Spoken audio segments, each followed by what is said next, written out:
Ever since, yeah, that was bad. That was bad. Poor Rodney. Poor Rodney. Well, it's fine. You know, he's he's okay. He's okay. But hey, we're getting in the spooky festive season around here. In fact, I put up a little stuff earlier today. Look at that. I can't see it that good. What if I zoom in? Oh yeah, zoom in. Oh yeah. So I made this scarecrow. He's a cool scarecrow. Made it myself. He's made of wood and clothing. Stole Bentai's shirt. Karsten behind him. Oh yeah, baby. Oh yeah, we got the 12-foot skeleton. And he's holding the crow. Oh yeah, I got pumpkin in the window. We like my little pumpkin in the window. So we're just getting started on the beautiful, beautiful Halloween decorations around here.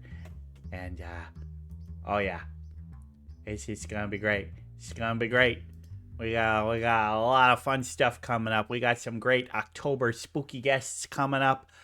We got the Halloween Spooktacular. It's going to be on the last Sunday of the month, a couple days before Halloween. And yeah, it's gonna be lots of fun times. So looking forward to seeing y'all there. Yeah. I must inform you that there will be no Sunday Dusk next week.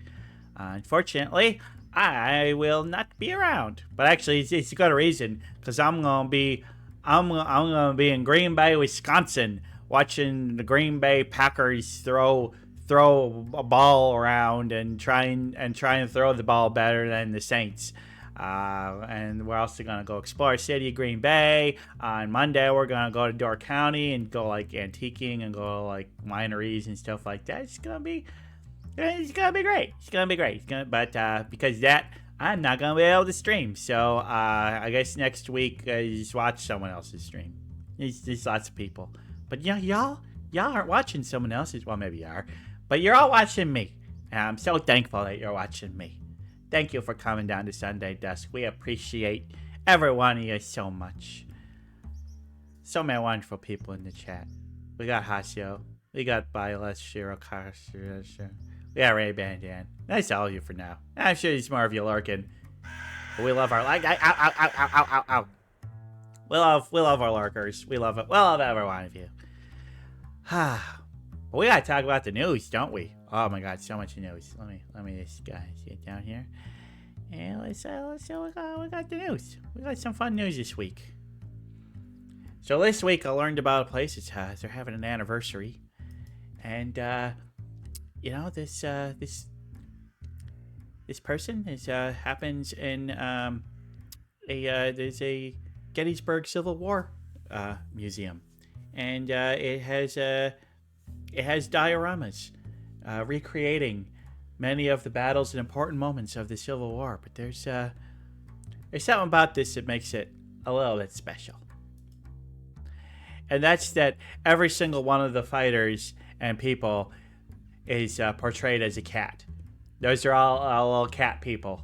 Little cat people. They have all these Civil War dioramas of little kitties fighting each other brutally to the death in the United States' most horrific war. That was ugh. I don't know, something about the Civil War. It's fascinating history, but man, there's a lot of bad stuff around it.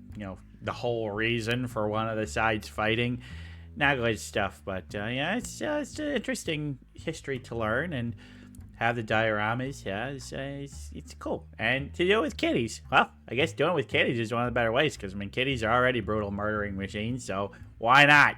Why not? So yeah, they're having a big anniversary, and right now there's over 8,000 handcrafted. They opened up the museum in 2015, so these are 8-year, and yeah, and kind of neat. Yeah, it's about 2 miles away from Gettysburg National Military Park, so right there. If you're ever in Gettysburg to learn the history there, you can go just a little down the road and see it again. But there's cats. So, hey, why not? Why not? This next story is kind of one that is like, God, I love the woman involved in this. don't say I care much for her employers, but I love what she was able to do. So, well, everybody's we got a raid! Raid. We got a raid. Welcome, silverware.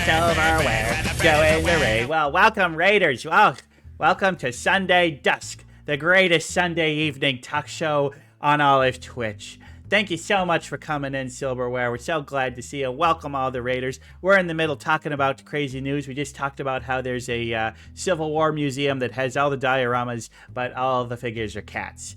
And now we got another story. Well, a woman was getting a job, and she got hired. She got hired over the phone. And when she showed up to work on her first day, they're like, "Oh, there's a problem. You see, our dress code doesn't allow unnatural hair colors." Yeah, part of the dress code was no unnatural hair colors. And there she is in the middle with her pink hair. Which, I mean, look at that. That is beautiful hair. That is absolutely gorgeous, beautiful hair. But they're like, we do not allow unnatural hair colors. But we do allow wigs. Wigs are allowed. You know, they made an exception for wigs. You know, they had a lot of African-American women working for them. And, you know, wearing wigs is a big part of that. So they allowed wigs. So she's like, all right, I can't have my natural hair out, but I am allowed to have wigs. So it's time for what we call malicious compliance. My favorite thing.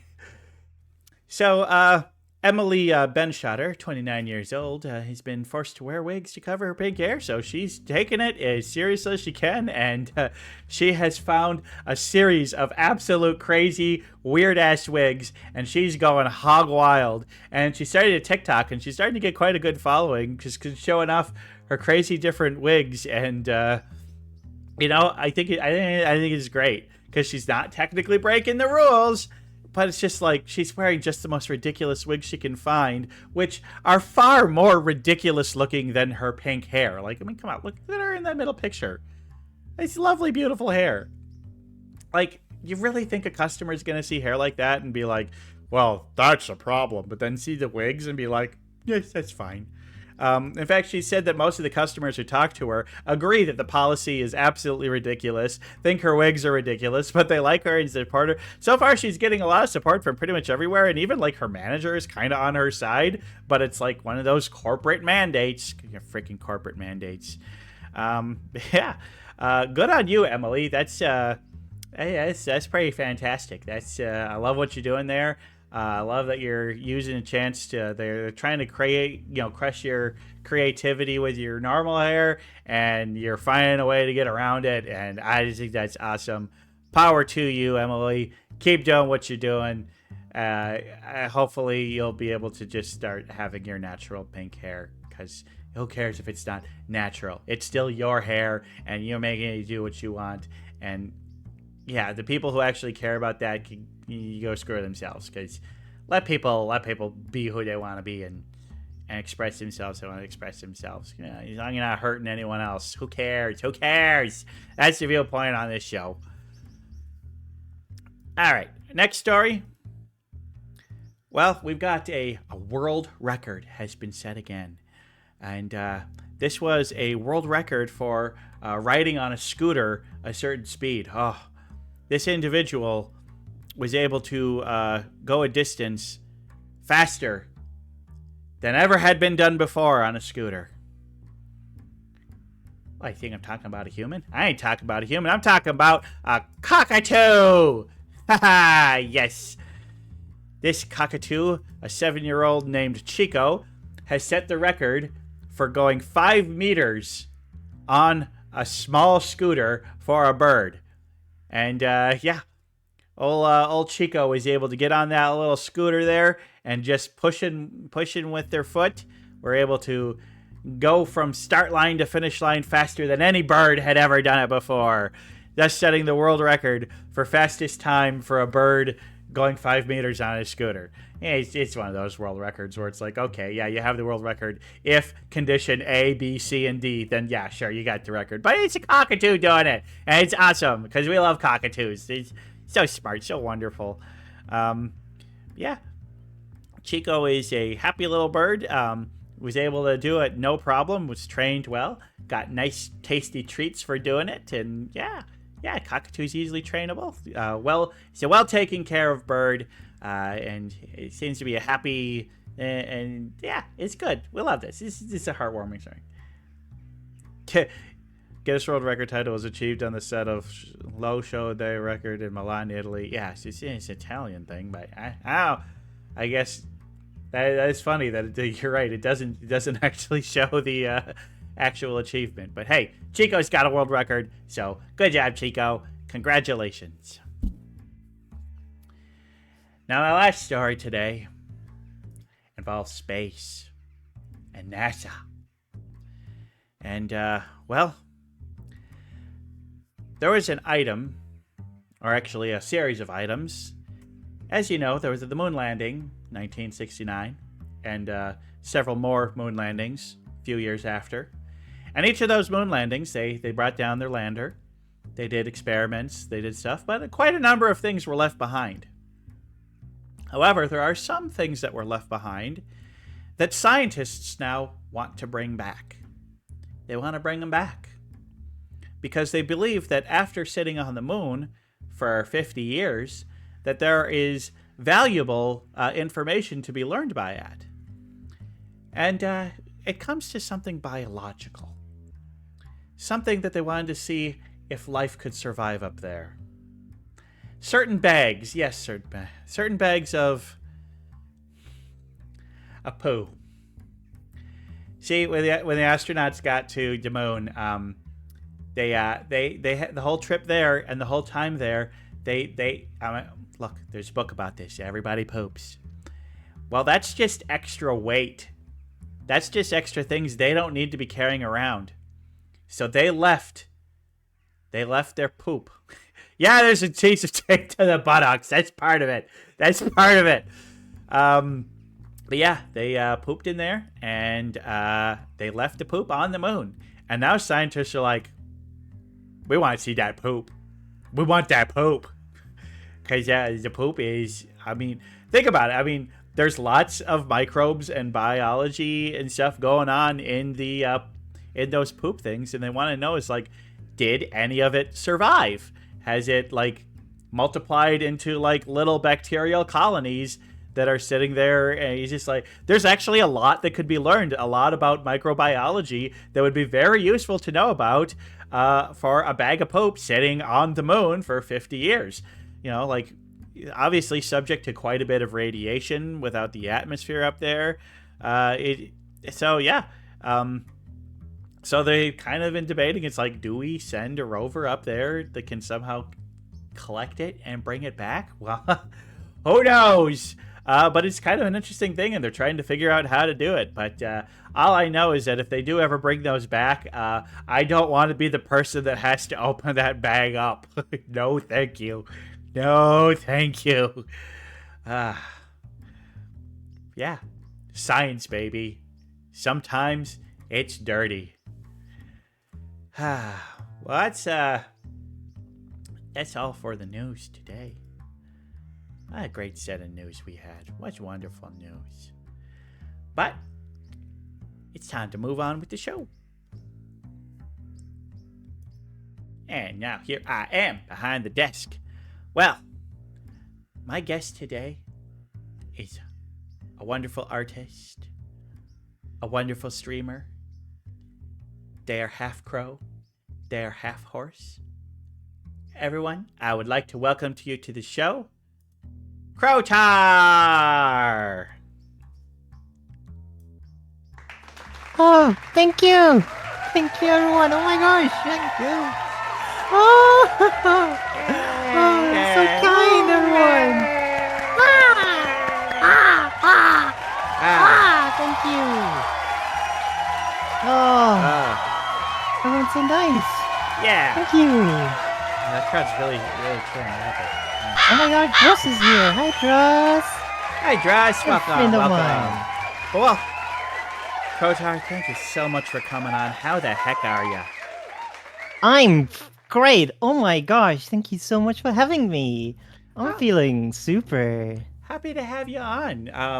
Now, the way that I know you best is, I've seen a lot of your art and stuff on the socials. and I was like, oh, they're an amazing artist. I wanna get to know them a little Oh, bit better. I'm gonna put some of your art up on the screen right now so everybody can see just how talented you are. oh. So, well, here is you, but also reimagined as like, so instead of being half horse, half crow, now you're like third crow, third horse, third shark? Exactly. Yeah. Because, it was mermaid. Everyone has to be a mermaid thing during that time, so I got to work.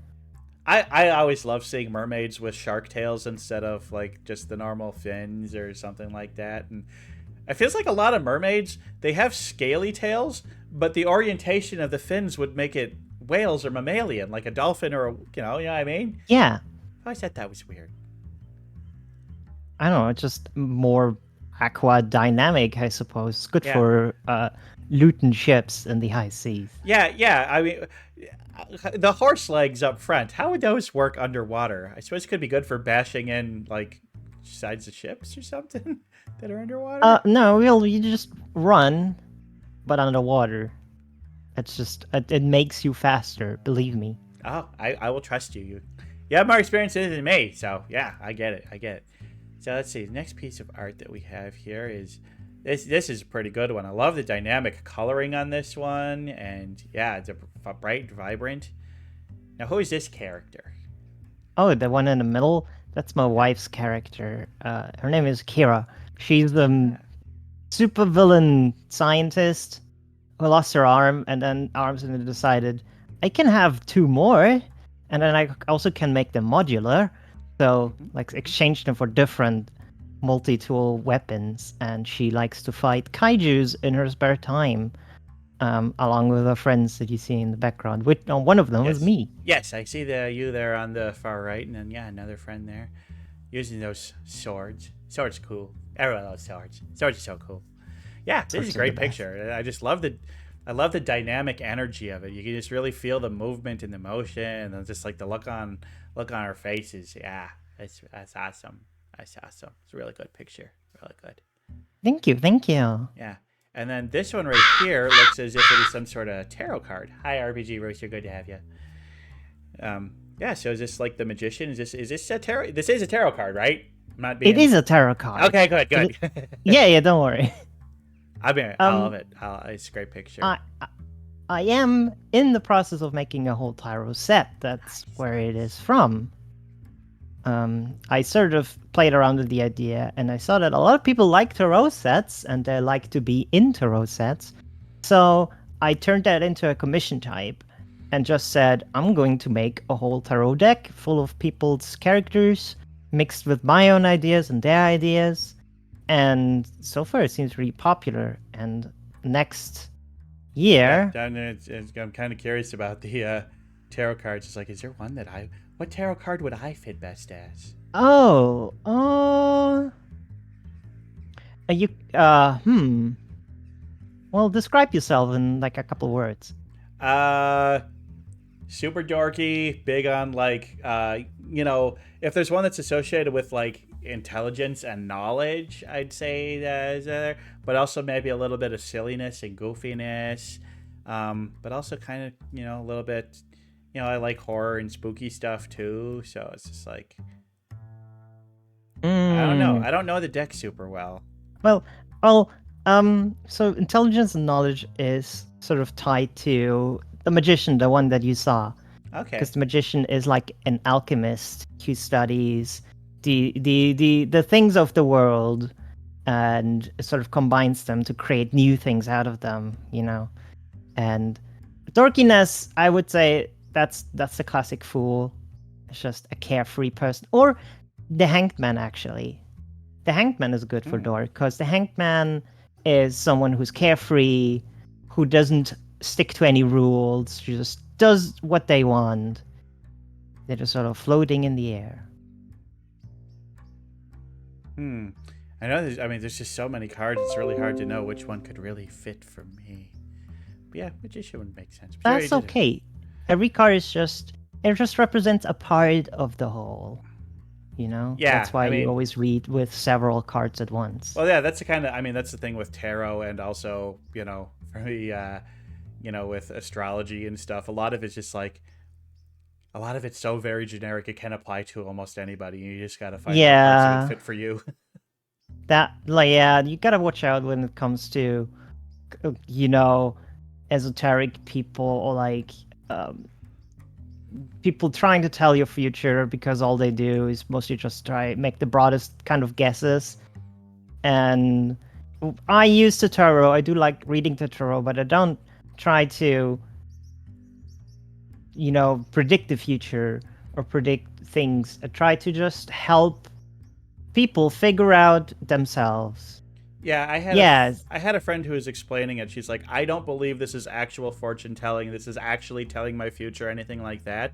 It's really more of a way. It's she kind of uses it for therapy, to kind of like exactly. as a way to like basically pose questions and create scenarios that she can then analyze Exactly. and like okay, like I see the value. I see where you're coming Exactly. from. It is Yeah. self-reflection. It is a kind of therapy. It's kind of storytelling too. And you always learn something from telling stories. There is always a lesson.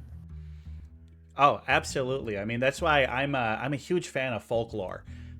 Like, there's a lot of things that are supernatural that I don't believe in, but I want to hear the stories. I want to hear all about it because it's fascinating, and I think you learn so much about humanity from those kind of things. Yeah. Um, if you want, I can give you a link to the other cards that I've made. Um. Uh, Yeah. Let me take that link. I'll throw it up in chat so that. there's like a little gallery of all the cards I've finished, and I'm almost done with the Yeah. major set. Gonna throw that in chat. Everybody, Mm, go check it out I because will do that. that's some cool stuff. Bup, bup, Some bup, cool bup, bup, stuff. bup. Oh, you did it. Nice. Yep, it's up in chat, so we're good. Thank you. Um, so yeah, that's fascinating. But I want to learn a little bit more about you, and to do that, I got a little thing called the 13 questions. Ooh. And yeah, you ready to be asked the 13 questions? I I feel like I'm ready. Yes. All right. Let's bring that PowerPoint up. All right.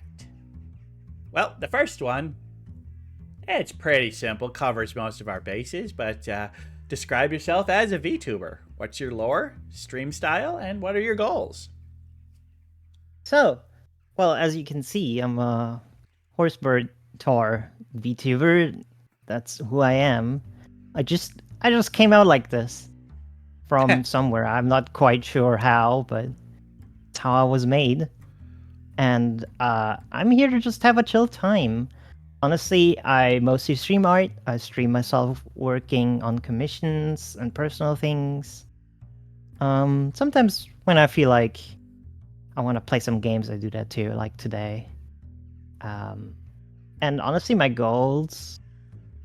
I want to be. I might sound a little cheesy, but I just want to be like Bob Ross. I started out watching this guy on TV when I was a kid, just being fascinated by art and fascinated by what a nice and chill and quiet time you can have on television. And I want to be like that. I swear Bob Ross was the first ASMR streamer. I 100%, 150%. Yeah, because If you want to fall asleep, watch Bob Ross. yeah, there's a lot of times where it's just like maybe I had a rough day at work and I just want to put something on that's gentle and relaxing. Yeah, putting on Bob Ross and just Wanna watching them make happy little trees. Yeah, like one of the most magical moments I had in my life was random evening night. Everyone was asleep. I was watching some TV, and I was like, "Oh, this one channel always plays Bob Ross late at night. Let's watch him." And I watched this one episode, and I was like, "He's just painting things," and I'm like, "Oh, neat, nice things he's painting." And then he just turned to the camera, and he was like, "Oh, I wanted to take a little break because I've got a friend with me here." And then he like pulls this little crow that a friend of him was like raising, or like I think it was like from a sanctuary, and then held it in his arms and then showed it to the camera. It's like, oh, this is a little fish crow that a friend is like from a, I don't know, animal sanctuary. And look at him, he's so quiet, and just gave it some food. I think, yeah, it was just like, he's speaking to me. He's speaking to me directly through the TV, saying, you should be an artist. You should be a crow. Be happy. Bob Ross is exactly the kind of male role model that young boys need. Like, Absolutely. hey, be creative, be kind, be generous, be supportive of others, love animals. It's like, he always had like animal friends on his show. Oh, always. Yeah. Like Peapod. Peapod the Peapod, squirrel. yes. We love Peapod. We love Peapod so much here. Yeah. Just and yeah, to have us to do your own art and to try and strive to be your own. Yeah, and I think one of the things I love the most about Bob Ross is how encouraging he was. Is like, hey, follow along. Doesn't need to look exactly like mine. This is your own world. And you know what? Sometimes you're gonna make little mistakes, but you just work on learn. You know, it's how we learn. And just like encouraging is just like, yeah, don't get discouraged. Just try and do it. And yeah.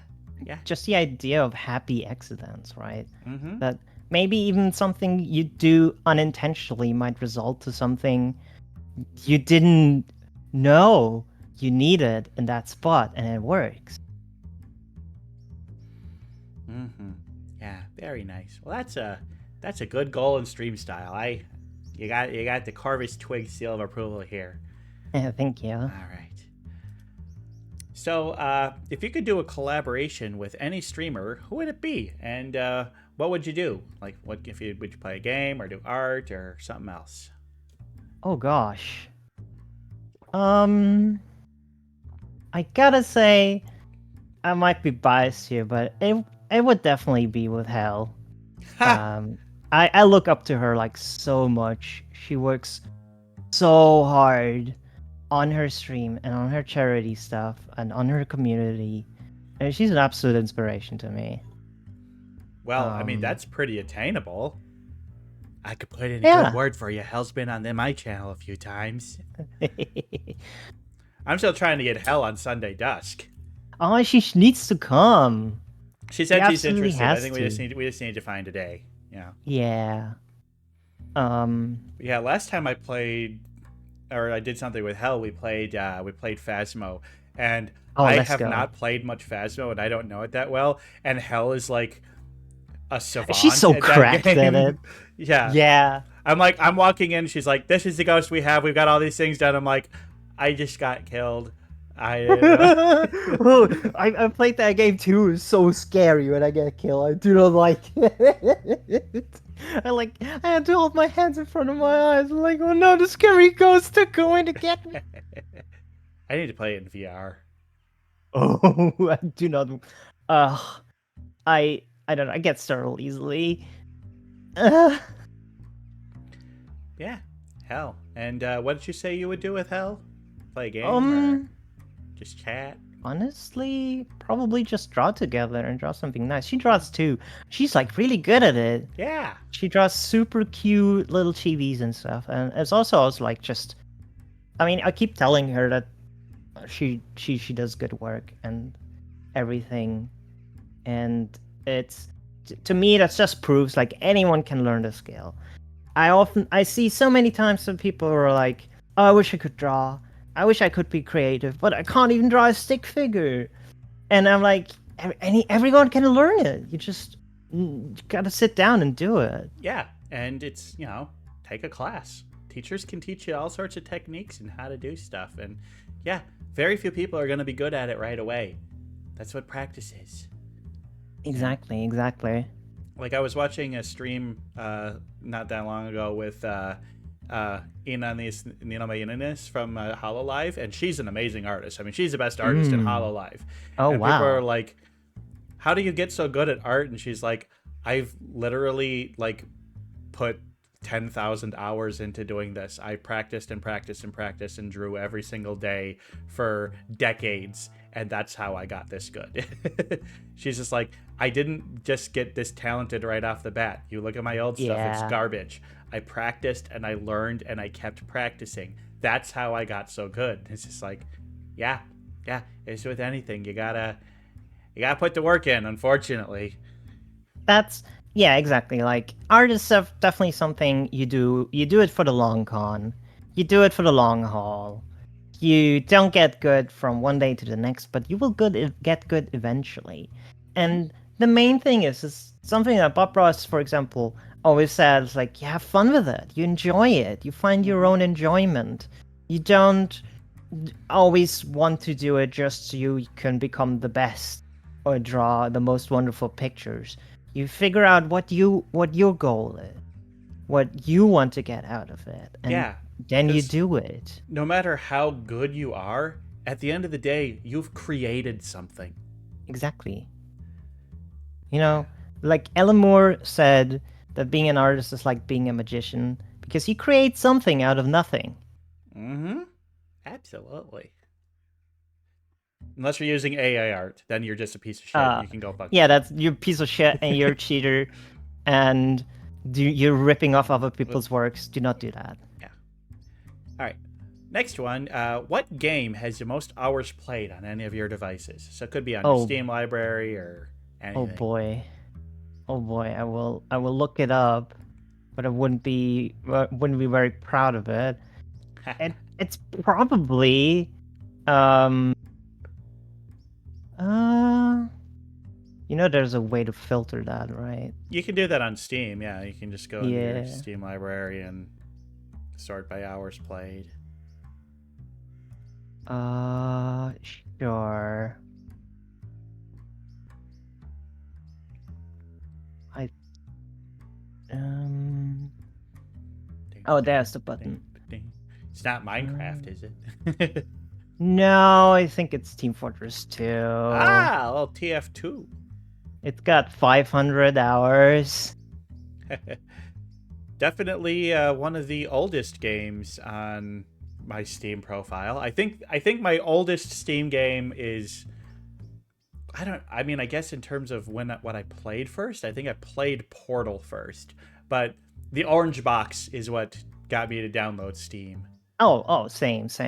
Yeah. And so I any of the games on that and Team Fortress 2 would be one of them. Boy, I played that a lot when it first came out, but then I I realized I was did bad at too. it. Um, well, okay, I want to say a lot of the time I spent playing Team Fortress 2 was just idling for materials and chats or like trading and doing those things. But I did play it a lot. I played a lot on Xbox 362 and that orange box as well. And it is just a genuinely fun game, and it still is. It still holds up somehow. Mm-hmm. Well, I mean, it's Valve. Valve designs good games. If only they made them anymore. Yeah, yeah.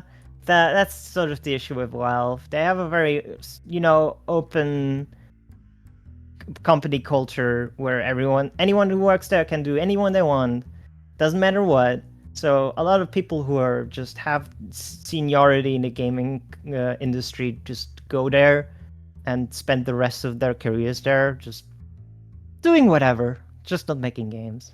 It's kind of weird because, like, every once in a while they'll drop a game and it'll be amazing. Like, Half-Life Alyx came out of nowhere, and that is Oh my god, it was so it's good! by far the best VR experience I've ever had. The- yes, right? So the people that work there have a lot of experiences, and it shows. They just can't seem to finish out anything. At least what they do finish is so highly polished. Yeah, but then I found out that Portal 2 came out 13 years ago. Ah, don't make me feel old. I know, I'm sorry. But that means that, like, it's been 16 years since we were left on a Half-Life 2 cliffhanger, uh, which was semi-resolved at the end of it Half-Life Alyx. Spoilers, was. but it was, but it also wasn't. It's just like it was kind of like the Futurama thing. Well, that just raises further questions. I mean, it is cool sci-fi and everything, but yeah, it doesn't help it in the end. Yeah, it's we want Half-Life 3, goddammit, but there's no way it could, like, live up because, like, the whole genre of first-person shooters has become kind of stale. Yeah. Like, it got a bit of a revival with Like battle every royale time type stuff, but like, every time they make a Half-Life, it basically revolutionizes the entire genre. And they've done it with 1, 2, and Alex. I know there's a Like, lot of and people hoping that like the portal gun would be a weapon in Half-Life 3. But God, can you oh, imagine the programming nightmare that would be? uh, But how cool it's would it be to like drop a portal behind your enemies, drop a portal next to you, oh and then my start shooting gosh. your enemies in the back through the portal? It's like, it'd be awesome. Yeah, it can't be as bad as Duke Nukem Forever. That's true. Nothing That can be one as was a bad as Duke Nukem. disaster. But you know That's what? Even the earlier games weren't that good. Duke Nukem has just never been a good game. It's just it it's. lived I mean, I entirely off played of it. its yeah. I played Duke Nukem 3D when I was a little kid and was like, "Wow, look at this edgy game." The man said dirty words. And you can throw money at strippers. Yeah. Oh And my it's god, just you can shrink people and then step on them. That's so cool. basically it's what seems really cool to like 9 to 12-year-old boys. And Yeah. but unfortunately it was rated M for mature, so they shouldn't be. It's like, if you're old enough to play this game, you're old enough to like this game. You're too old to like this game, but I don't know. Well, It, moving on. yeah. This one's about travel. What's your favorite place that you've ever visited, and what's a place that you've never been to but would like to go to? Oh boy, my favorite place I've ever. Oh. Um. I have visited a bunch of places. I've. What was. I think the place I felt like was really, really neat. That it's not wasn't something that I had at home in Germany. It was in upstate New York when I was spending the summer with a friend there. And it was a very rural area, sort of close to the border. There was really not much there, but I felt like, wow, there's so much just land and nature. And then there was like this tiny microbrewery out in the nowhere, and they had like little get-togethers with like a little band and some beer garden games and just a couple of people, and the beer they made there was phenomenal. Oh yeah. People talk about American beer being bad, and it's like, well, yeah, if you're going with like the major brands, it sucks, but there's thousands of microbreweries around the United States that make phenomenal beer. It's it legit blew my mind. And I'm from Munich, born in Munich, lived there for a large part of my life. I know what good beer is, right? I know what good beer is. I know what bad beer is. And in America, they're also able to do so much more, because in Germany you have the Reinheitsgebot. You know, it's the oldest food law in the world, and it says a beer can only have water, yeast, hops, and malt. Oh no. What a terrible And law. well, it the idea of the law, it's his name's purity, the order of purity, so that the beer doesn't get contaminated with bad stuff. But I want my chocolate vanilla stout. Yeah, it's to prevent the beer to get adulterated with other things, but it limits the brewing process. But through that sort of limitation, people got creative, and you can still have a bunch of different styles and tastes with just those ingredients, depending on how you brew it and um, Oh, how Hasio's saying that you can have those beers with other stuff in it. You're just not allowed to can't call it call it beer. beer. There's Radler. Well, Radler is a mixture. Yeah. It's lemonade and beer. But yeah, that's true. Hasio is also German. Hey, hello. Uh, but yeah, in America, They are free to do so much more, and we did like a beer tasting and everything. It was crazy Sounds what good. they did. Oh my gosh, I lost my mind at all the flavors, Hey, Gray, and thanks for the resub. Sorry to interrupt. there Gotta you're thank the fine. subs. Yeah, please do. All right. Mm, Yeah. Anyway, you're talking about beer. Let's keep talking yeah. about beer. Um, Beer. but then this tiny microbrewery in upstate New York, out in the middle, it made a wheat beer, a Munich style wheat beer that literally tasted like a Munich style wheat beer, like I knew from home. I was wild.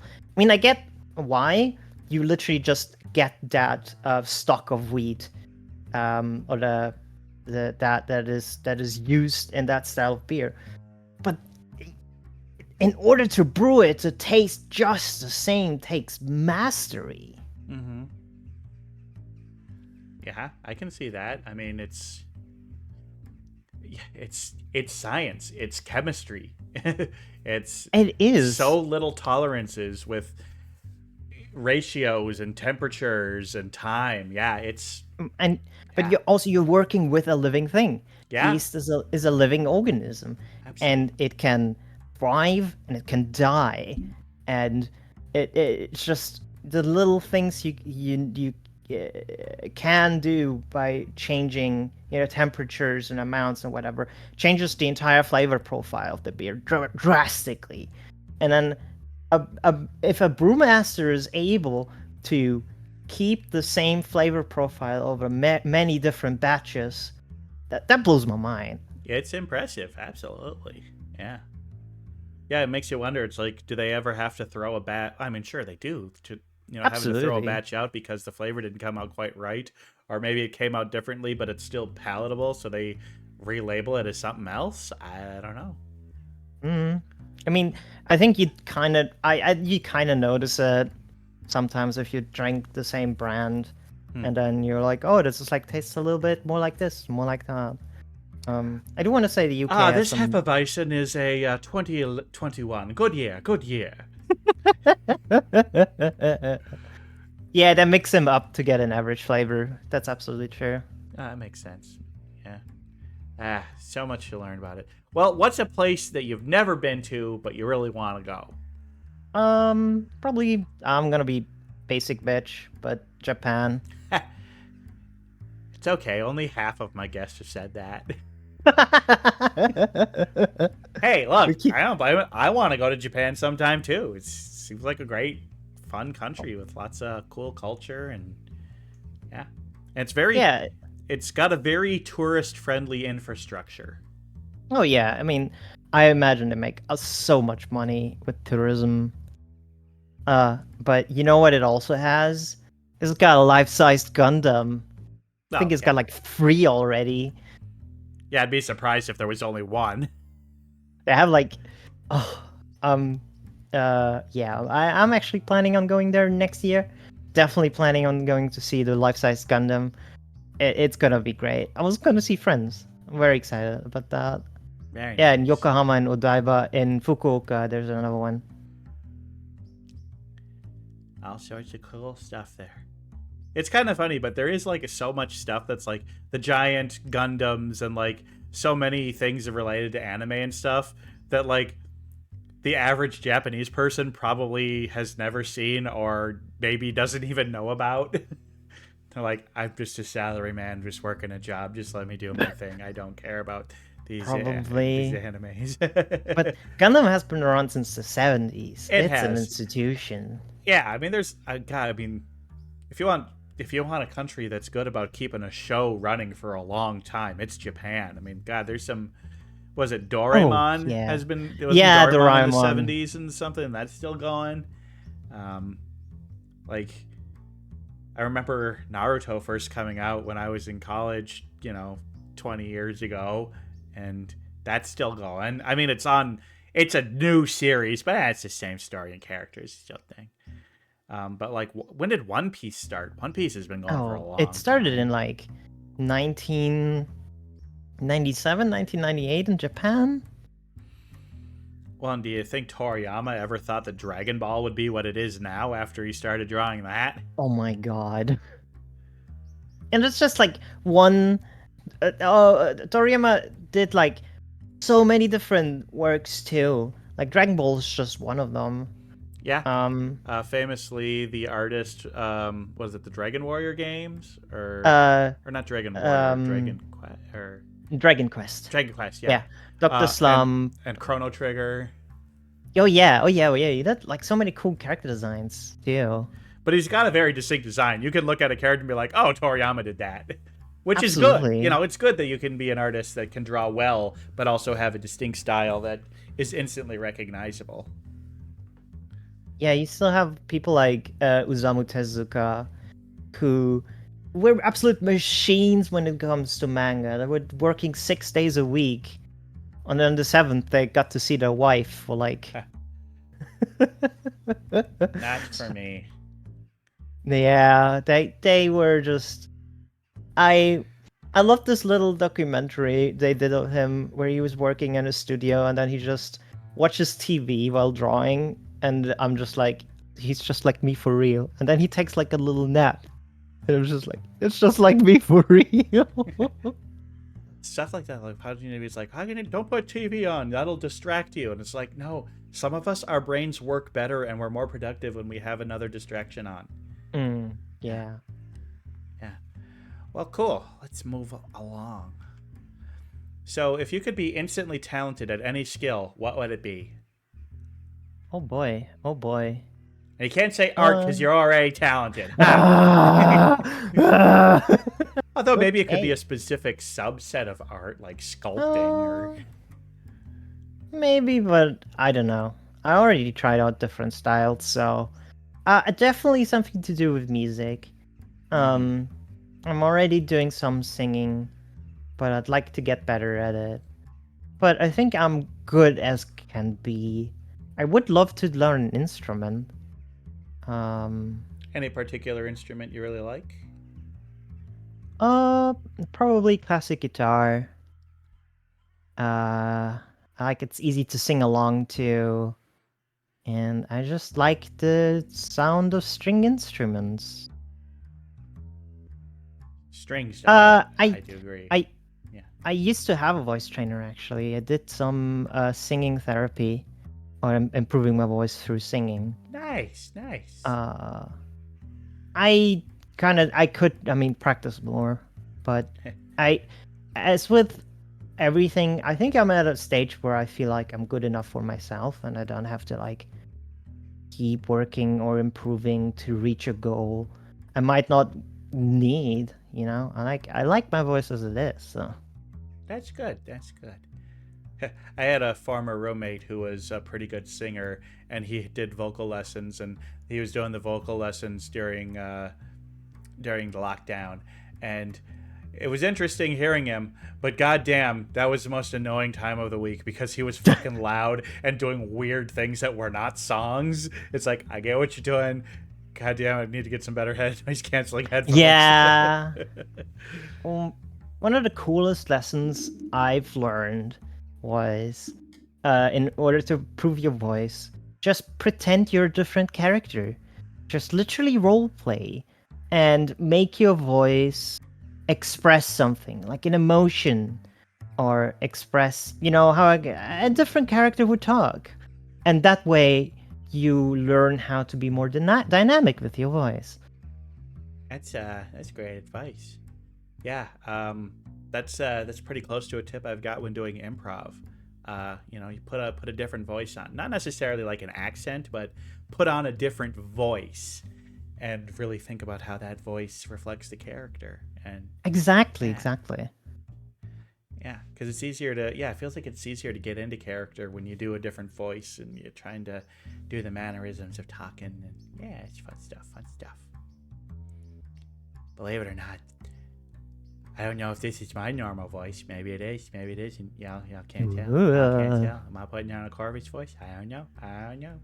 Yeah, plenty of you have heard my normal talking voice because I'm.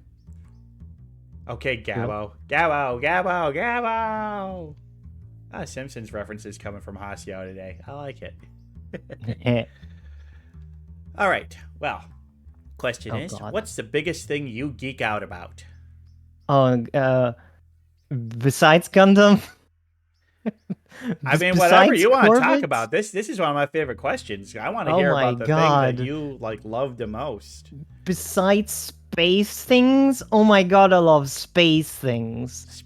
I love rockets. Space. I love shooting things into space and watching them go, and then talking your ear off about, delta V's and specific impulses. Oh, so you are really interested when I was talking about getting the moon poop. Oh, yes, I actually was. I was like, that makes a lot of sense. They want the moon poop, but It how makes would they total get to sense. the Think about how much you could learn from that moon poop, but the question is, how do we get it back? exactly? How would you design a mission to retrieve the moon poop, or at least get a sample back? Like they're already doing it right now. Osiris Rex, it's a space probe that had samples of an asteroid on it, and they're bringing it back to Earth. Um, I want us to get a probe that can properly explore Io. oh, Io is a cool moon. Yeah. What if you had tons of volcanoes, because Jupiter is constantly tickling on exactly one side. You're just sort of like gravity locked, and Jupiter's just ripping you apart. The zit popper. Yes, exactly. Yeah, and wasn't there another moon of Jupiter that they think might be the most likely place in our solar system to harbor life? Was Probably it? Europa, Yeah, it might have been Europa. because that's the ice moon. Um, that they suspect has a sheet of solid water underneath its ice. Yeah. So you'd have to design a mission to land a probe on there that has some kind of drill submarine. Um, I think we've seen like um, clouds of water. I think. Nice, nice. Also, the ice not being smooth but having like scars on it is suggesting there's some kind of, I think, movement underneath. So cool. Yeah. There's so much. I feel like Jupiter's moons are. We can learn so much from those places, and that's just right here in our own neighborhood. It's like Yeah, I know, right? people It's talk about, is there life on other planets? Yeah, there is. Of course, that doesn't mean they've been here. yeah, there's like a lot of issues with, um, the Fermi paradox that says Yeah. if Well, the universe is infinite, has so much stuff out there, why is there no other life? I think the answer. I think the thing is that there is life, but the distances are just too vast. That Yep. near speed of light travel is way too slow, and warp travel might just only be theoretical. Yeah, and then you have the Or issue of it's I mean the possible but unobtainable due to the amount of energy required. even even if you were fast enough due to the expanding nature of the universe will literally run away from you as you're trying to get near to it. Yeah, it's kind You of a will weird never thing. It's just reach. like if something's moving zero point 0.9 the speed of light in one direction and something else is moving zero point 0.9 the speed of light in the opposite direction, what is their relative speed to each other? It's not 1.8 times the speed of light. It's like, but no, zero point 0.9 plus zero point 0.9 equals 1.8. Not this case, because light weird. Light is weird. Um, there's a lot of stuff in like our sort of local area, a local cluster, and even in our solar system. Our solar system is so huge. Why does it have so much stuff in it? I You look at know. other stars, and you're like, find maybe a planet, but even finding a planet is really hard because you only see the stars, and you'll have to look at the sort of wobbling of the star to detect there being another gravitational source that affects the star and also the light it gives off. And Yeah, my I kind of blew, like I was out at a cabin with my sister and brother-in-law, and I was explaining, like, you know that every single star you see in the sky is either a local planet or a star in the Milky Way. They're like, no. I'm like, yes, yes, those are all stars within our same galaxy. We cannot see other galaxies with the naked eye. And they like, Yeah. um, Like you can point at the sky and be like, "That's Jupiter. That's Mars. It's yeah. not a star." And then we get like the Webb telescope where it's like, hey, here's a image. This is 0.001% of the night sky. Oh, look, there's thousands of galaxies in this picture. Yeah, because the further you look into space, the more you look backwards into time. I know. So what you see is all those galaxies being really close together because they haven't expanded yet, but that light is just reaching us from It's billions of years ago. it's like it blows your mind, blows your mind. Science and It astronomy really is does. amazing. It's amazing, and it just makes you feel really small and insignificant. But that's doesn't have to be like that. It's like, I suppose significance is whatever we give to ourselves. We're still here. The universe somehow made us too. Yeah. So that's the raddest part. But I do like to You- think that there are some aliens on some other far off planet looking up at the same sky we are and be like, I wonder what's out there. I wonder if there's other life out there. And little do they know that there's a crow and a crow taur talking to each other on a talk show. Yeah. All right. So, what's your favorite activity that has nothing to do with streaming or video games? Oh boy. So it could be Cooking? like cooking. Oh, cooking. I Nice. love cooking. I enjoy cooking so much. I love it because you get to eat it and feel good about it, and you can also make it for others, like Mhm. my wife, and My I get to be wife. like, my wife, My life. my wife. And I just get to be like, hey, I'll make you something yummy. Go have it. And you know, like we are what we eat, right? So you wanna. That's the important part. If it's yummy, you're gonna be yummy. Whatever that means. Yeah, well, I mean, to me, cooking is the perfect blend of art and science, and then you also get something great at the end that you get to enjoy and share with others. It's pretty great. I always say cooking is just applied chemistry. Yeah, in a way, absolutely. Yeah. Yeah, it's just you just change. You're using energy states to perform work on molecules that make them yummy Mm-hmm. and palatable and digestible. Hopefully. Not always. Well, yeah. I mean, so far I don't think I have caused any serious injuries. I've worked as a chef for a little while, and that taught me a lot. Which was funny. It was like, I was gonna say, what's your favorite thing to make? oh, probably mac and cheese. Oh, mac and cheese so much. A good homemade mac and cheese is... I always grew up thinking that I hated mac and cheese, and it turns out I just hated the boxed, crappy, made with powder mac and cheese. It's so easy to make yourself, but you can like change up the recipe a lot too, like herbs and spices and actual cheese. That cheeses are important too. They're like the main ingredient, obviously. Yeah, well, you gotta pick the right kinds of cheeses. You want to have a cheese with a low melting point. Exactly. You gotta have like a good mix. Like you always gotta do like a mix of cheese. Like I like to have a good sharp cheddar for flavor, but then you want to have like maybe like a Colby Jack for the smooth and creaminess, and even like some American cheese can be very good for providing good texture as long as you're mixing it with some more flavorful cheeses.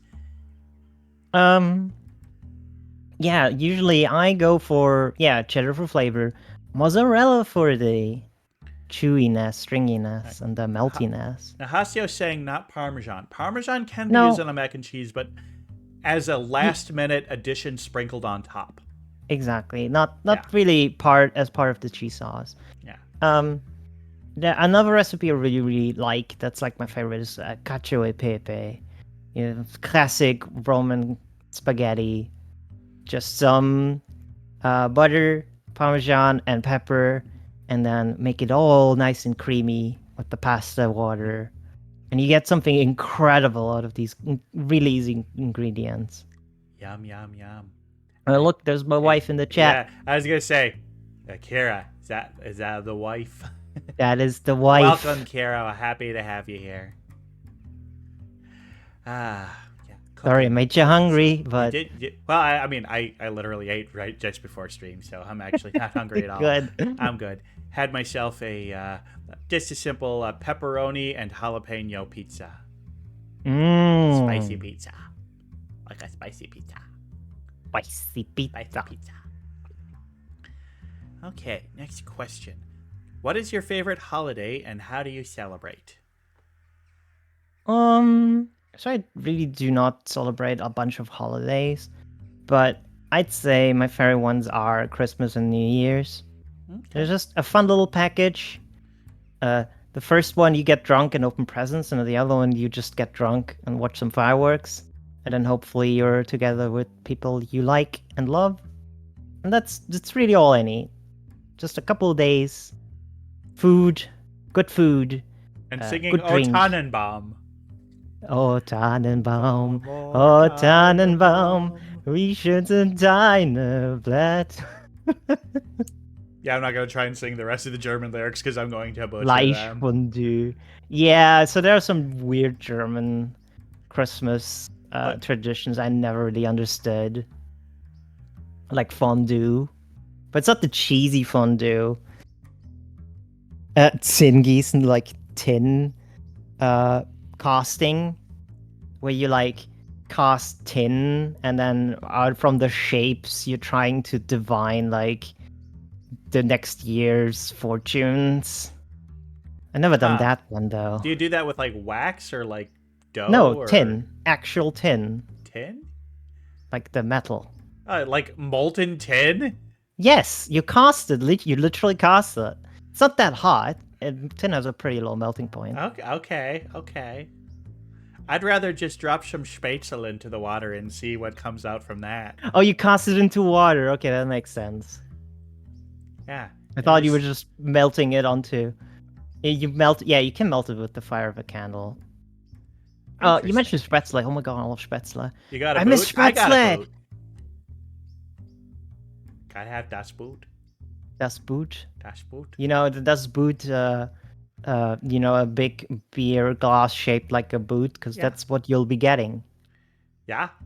Yeah. There's Okay, a. there you Well, go. there was a local German restaurant. It didn't survive COVID, but Aww. they had the big giant boots, and you could do that. And yeah, they had pretty authentic, from what I could understand, pretty authentic German food, and had guys going around with accordions, and you'd sing along on the songs. Yes, And they had the yes. boots. They brewed their own beer.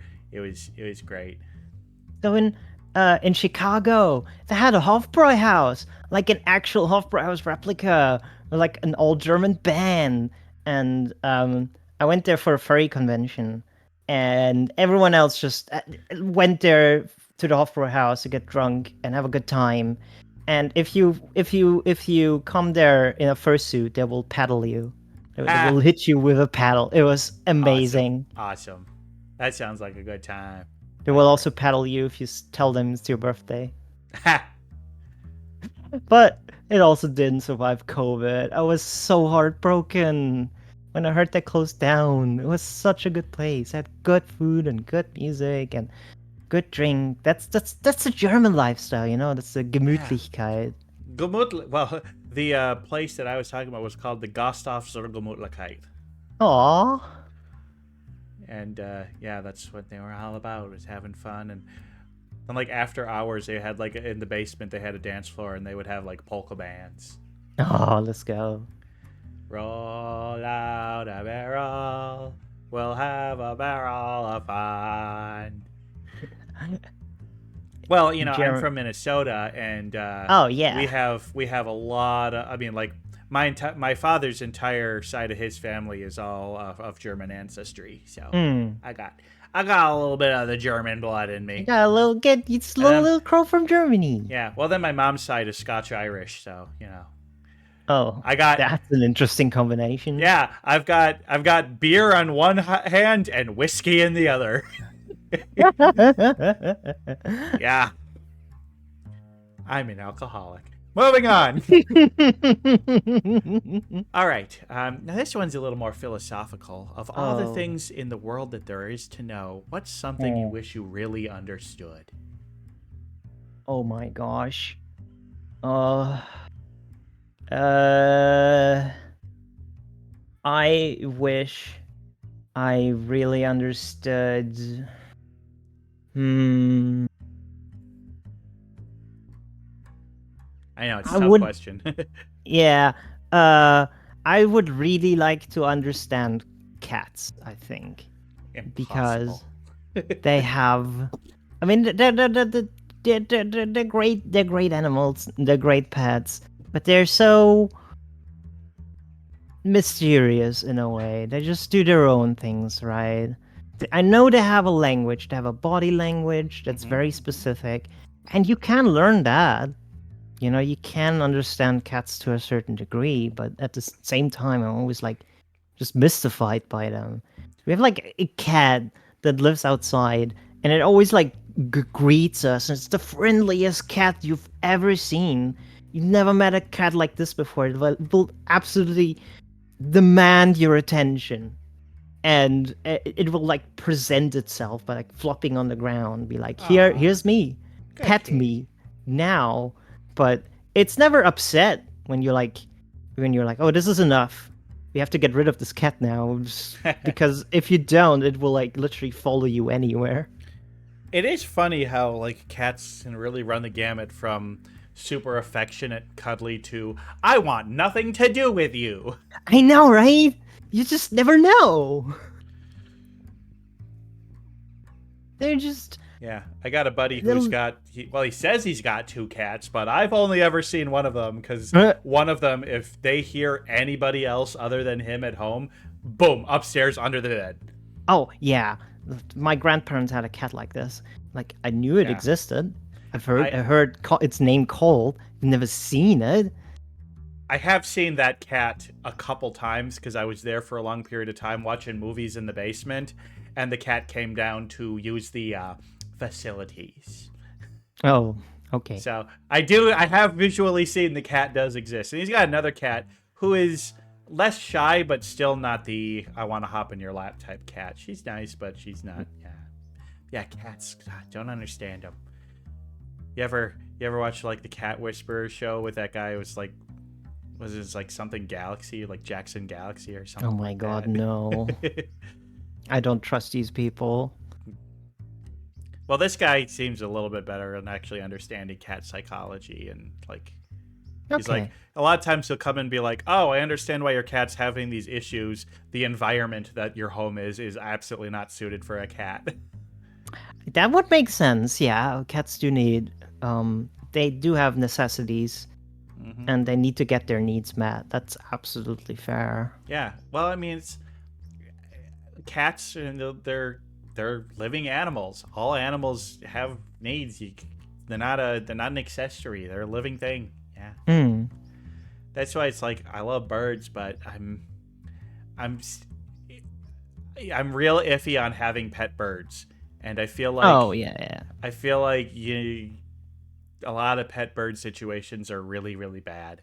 Um, but there are Yeah. some people that do it very well, like some friends of mine, Gray Cat and Peanut. They have many birds, but they have many birds, which is good. You want to have many birds if you're going to have a bird because guess what? They're social animals. They need a Mm, mm. flock, and they give them lots of space and lots of care and lots of attention and lots of, all that kind of stuff. People that just take a bird and put it in a cage and leave it there, that's basically like putting somebody into ow ow ow ow ow ow, ow. I say it's basically like putting somebody into solitary confinement permanently. Yeah, exactly. I've had similar anxieties. I've been thinking about, oh, I could have a bird or a pet like at least when I was living by myself, it's like keep me company. But then I think, would I be able to give the pet all the things it needs? Uh, If I won like the the lottery, space. I'd buy a little farm and I would turn the entire barn into an aviary. Oh, mood. Same. Oh, if we ever get a house, I'm definitely looking into making like a little pigeon. What's it called? Coop? Uh, Pigeon coop? Coop. Yeah, pigeon coop. Pigeons are great. Pigeons are wonderful animals. They are. They are. Shout out to my VTuber friend Gidgeon. Oh my gosh, pigeon VTubers. Yeah. Oh, gotta watch them. Yeah, they're We great. love pigeons here. We love Pigeons and pigeons. crows gotta stick together. Yeah. All right. So, what's the worst scuff or technical malfunction you ever had on stream? Oh. Oh. There. Oh, yeah, I remember. It was like during my sort of coming back from hiatus, big stream I was doing. It was really funny. And I was playing Armored Core 6 that just came out. And I was so excited about playing that game. Like, oh my god, a big robot mecha game by From Software, my favorite game studio, made by the guy who made Sekiro, my favorite game. And then I played and I got to the not the tutorial boss, but the big boss in the first chapter that everyone else gets hung up on. And my controller broke literally during the stream. I was like, Oh oh no, no! I can't fire my rockets anymore. What's going on? And the button was literally broke. Like, I think it snapped because, like I mentioned, I played Sekiro a bunch. You need those buttons a lot for like blocking and attacking. And then I used these buttons a lot too on Armored Core, and it's just broke. Oh, And no. then my wife came in and was like, I broke my controller, and she took it and was like, I can fix it, and then brought a screwdriver because she does GameCube controller modding a lot. So Oh, she just has these nice. tools. Yeah, she modded her own controllers to have like the colors of her character and everything. It's super cool. That's And then she super just neat. took it apart and then saw the faulty part and just literally it's just a part you can take out. It wasn't even glued or screwed on or anything. That's what you want in a And partner. exactly. And she's like, Beautiful, there's your charming. problem. Screw that. You want someone handy. Although I'm sure your wife is also beautiful and charming, but yeah. She is. She is. I love her dearly. But yeah, she showed me the broken parts. Like, there's your problem. I've already ordered you a new one. They're all over eBay. Well, there's your Use my problem. yeah. And then I did stop playing the game for the duration of the stream because maybe I needed a break anyway. But yeah, she ordered a new part and then repaired my controller for me, and it was super lovely. That's so sweet. Yeah. Okay. Well, honestly, as far as scuff goes, that's not that bad. No, I haven't I've had heard any it like. had much worse. So. Yeah, I haven't had any like big issues yet, fortunately. All right. So you're gonna be stranded on a desert island, and that's really kind of more just a setup for it. You get to bring one movie, one music album, and one book. And I have to clarify this now because everybody else gets so panic. You can't bring a movie or a book about surviving on a desert island. That's not. No, I That's get not it. the I point get of it. it. I get It's it. more I like get it. what is a movie, album, and book that you could watch, listen to, and read over and over and still find enjoyment. Oh gosh, there are a lot, so you gotta think. I have like so many that I usually listen to a lot or like to watch. In case of movies, let's see. Um oh, I think the one that would entertain me and keep me company the most on a lonely island, it would be the Blues Brothers. 100%. Ah! Dun, dun, dun, dun. Dun, dun, dun, dun, dun, dun. Dun, dun, dun, dun, dun, dun, dun, dun, dun, dun, dun, dun, dun, dun. It's Just classic. It's classic. oh my god, the music, the songs they played, the cast is incredible. The gags, the stunts, you can't believe what you're seeing. Yeah, How God, did they ever make this movie? the cameos that they got in there are just so amazing. James Brown, Aretha Franklin, Oh the rest. yeah. Ray Charles. Harry Charles. Ah, Um, I. Oh, it's also just a story and tale about just underclass, sticking to its own and trying to do its best. Like they're literally trying to save an orphanage with zero money by just performing and and making running other over people Nazis. killing, running on Nazis. It's the best part. Yeah. Okay, God. Now are people gonna say that Blues Brothers is woke now because they kill Nazis? I mean, that literally happened back in that day too. Like these Nazi rallies were really happening around that time, and I just picked up on it.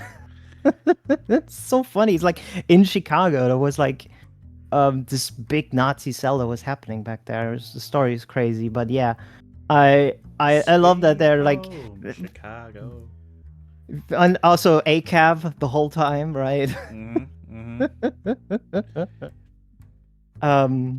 Yeah, great music. Always keeps me entertained. I can watch that movie on end. It just makes me happy. God, I need to watch that movie again. It makes me So good. happy. So good. It's a very positive movie in the end, even though it's about two dumbasses just trying to sing music, make music, and just the best music there is, really. I'll have a Um, piece of white toast. I'll have a Diet Coke and 2 fried chickens. oh, he just eats the white toast. It's just like when you're poor, man. When you're poor, that's all you have, and you enjoy it, right? I wonder Oh, how much they would have the audacity to charge for a single piece of white toast at my local diner. oh my God! Do not Probably like ask. $3. $3 for a white piece of toast. I know, but you know.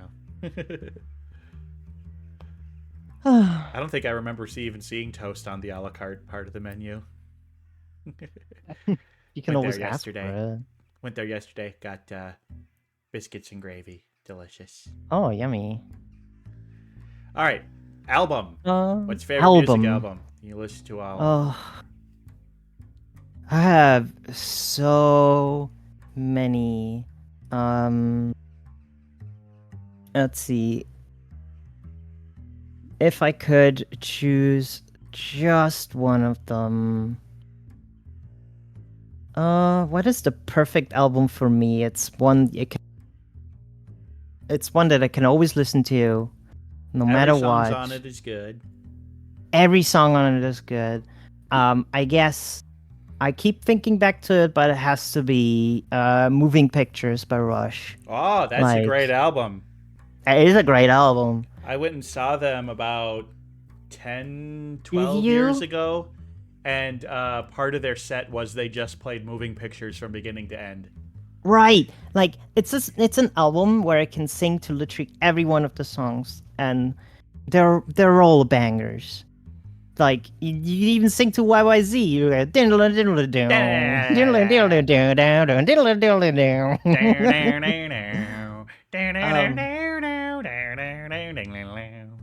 Um, Rest in peace, Neil. Rest in Rest in peace. peace, Neil. Yeah. Oh my God. He was in the Yes. he was in the Aqua Team Hunger Force movie. Yeah, I was. Uh, I remember when Rock Band first came out, there were a bunch of Rush songs on Rock Band. Like they were one of the first bands to like Moving Pictures was released as a full album for Rock Band, and so like they were kind of like doing a little promo thing, and they went on was it Conan? Yeah, I think it was on Conan, and so Conan had Rush play Rock Band, and so they had to play their own songs, but using the Rock Band things, and like Alex and Getty were like looking at the little plastic controllers and like they couldn't figure it out. But Oh, he just went Neil for fucking it. mastered that little plastic drum kit immediately and was like Course, doing it of perfectly. course. But then like Getty is singing along and like the score it's giving him a bad score. It's like he's actually singing the song, but it was so funny. They're lovely people. Yeah, they were good Um, sports about it. yeah. All right, how about a book? Mm. Mm-mm. Let's see. Which one that I've liked the most? I guess something that's sort of hopeful and uplifting. Um, The Bible. I, s- no. Okay, okay. Um, I, I say that, and I keep thinking about, wow, your favorite author sure is Dostoevsky. What the fuck is wrong with you? This is like the opposite of that, Well, like I admittedly have not read any of their works. I mean, bits um and pieces, but never the whole book.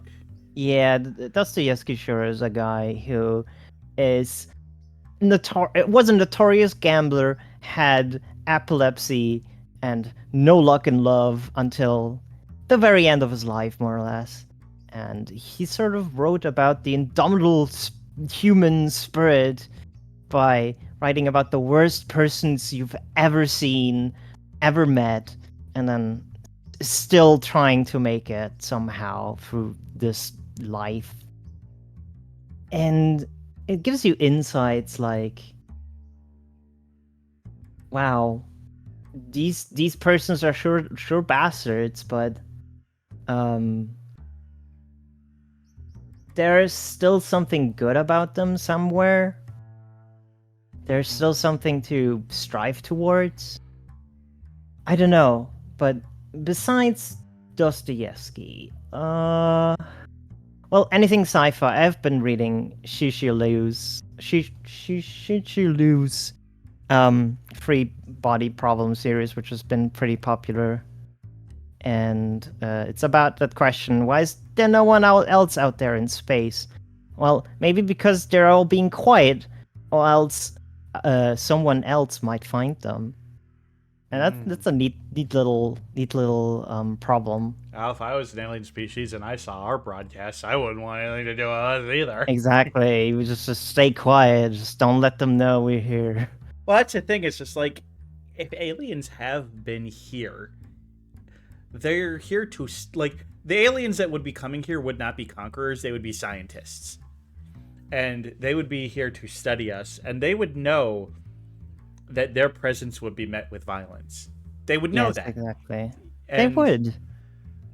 like, and it's also possible that they have something similar to the Star Trek Prime Directive, and they're like, oh, we can't interfere with them. We have to let them do this naturally.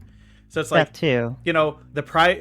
alien civilizations having something like the Prime Directive would be an answer to Fermi's paradox. Yeah, exactly. But I think one book I would definitely bring. It's Philip K. Dick's Ubik. It's a very fun sort of sci-fi book about the nature of reality. It starts out with a guy who's so poor he can't even open his own door without having to throw in like a quarter. It's hilarious. And So hyper then capitalism that you pay for every single little thing you do. yes, exactly. Like it's this washing machine yells at him like, "Well, can't use me. Throw in a quarter, please." And he's down on his dumps, and all he's good for is being a handler for anti-psychics, which are literally just people who turn off the psychic power of other people. So it's this weird spy network he works for, but in the middle of the story, everything blows up. Everyone seems to have died except for him. And strangely, he then, as he's trying to figure out what happened and who ruined the mission, who is the sort of mole, he seems to be getting messages from someone else, from one of the people who died. And they tell him, no, actually, you're the one who's dead. We had to put you in stasis. And now we're trying to send you messages. And all the while, you get like these little advertisements between chapters for a product called Ubik. What is that product? It can be anything, really. And sort of you're trying to disseminate the nature of reality itself. Interesting. Sounds like a good read. Love that Yeah, kind of stuff. it's philosophical. It's a little religious because it was always in the period of Philip K. Dick's Right. work where he got really into Christianity because he also took a lot of drugs. And you start to think like, what is religion if not a guy just chewing on a weird root and then having a crazy trip and then Yeah. telling his friends about it? Well, and I don't need to tell you this, but saying more for the audience's sake. But you know, sci-fi is inherently philosophical. That's kind of like one of the core definitions of sci-fi is that it's supposed to be about the philosophy of humanity. Exactly, and that's what I love about Philip K. Dick's work. Yeah, Like, like it. a lot of his is like, what does it mean to perceive reality, to live and be alive? What even is everything? Maybe it's just a simulation, right? But that simulation could just be a fever dream someone else is having and you're just part of it.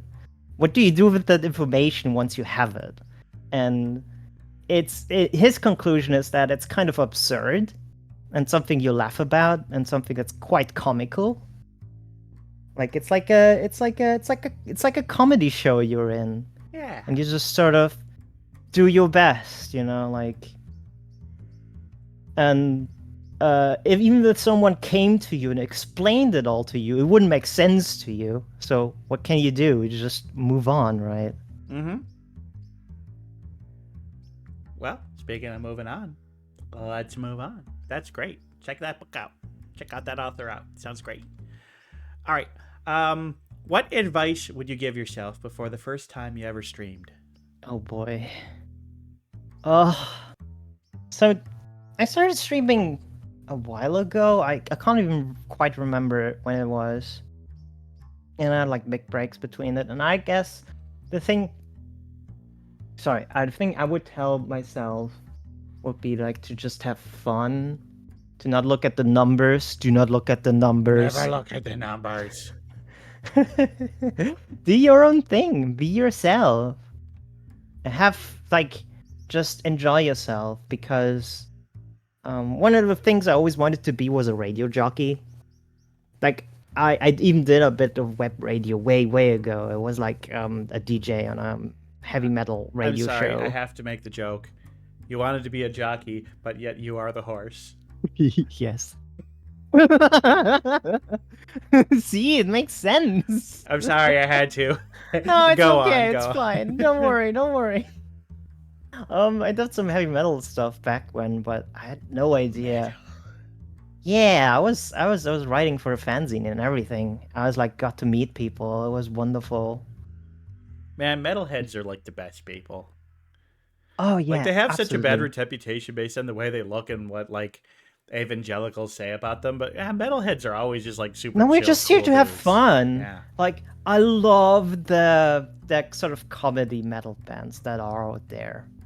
Like there's this one German one that's called We Butter the Bread with Butter, and all they do is like play metal versions of German children's songs. Awesome. It's great, absolutely great. They're like there's what are they called? Okily Dokily. That's a metal band, and every one of its musicians looks like Nat Flanders. Yes, I've seen them. It's pretty great. But you talking about this reminded me of a great poster that I saw once. Let me bring it up here. Yeah. So here we have Party Cannon. yeah. So it's just like we got all these bands here with these like total names like Squirm, Casual Feeder, and all a bunch of shit you can't even read. And then you got Party Cannon in there. Oh, yeah, like metalheads are just they're very chill people. We do drink a lot, or I mean, I don't drink as much anymore, but while I was in that community, I had a great fun. I had a great time. I want to say. Nice. That sounds great. Wait, what was the advice that you gave yourself before? Oh, how did that? You started going to it like you were going to get to a point about advice that you would give yourself, and now I don't think we ever quite got there. Yeah, I was mostly just about me trying to find or telling myself the recipe of how to do this. Oh That's yeah, something I just have did not fun. know Don't back look at the then. numbers. Just Yeah, chill and just be be yourself. And yourself. yeah. Be your own Crow Taur, you know? Like, Well, I mean, it I mean, sounds like you didn't need to tell yourself that because it sounds like mm, that's what you've just been doing. absolutely. And it's something I've just learned on my own. It's not something that anyone can tell you. You have to find that in yourself. Awesome, awesome. Well, the last and most important question of all: Cool. what's your favorite bird? Oh. You're really asking the hard questions, you know? The Yeah. backbreakers. The the ones that if I answered them would reveal everything about myself, you know, like give away the biggest secret. It's crows. It's corvids. Okay, well, let's get specific. There are over 40 species of crow. Which Ugh. one? They're The European all so carrion crow? good. Yeah, that's me. Hi. Yeah. But I would be pretty biased. I gotta say though, as far as the European crow goes, I gotta say I like the hooded crow a little better. Hooded crows. I mean, okay. I gotta be honest. Hooded crows and carrion crows are basically the same. They can hybridize. They're just how cool. Carrion crows do look a little cool. I want to say. Um. I like the gray wings of the hooded, but you know, I guess Yeah, hooded crows are cool. They're very dope. They what I liked most about crows was just their social behavior Mm-hmm. and watching them. And I love that they have like other corvids have that too. They have the ability to play. Just Yes. they have different games, and when you just watch them, you learn what they are, and I find that so fascinating. They're really That amazing animals.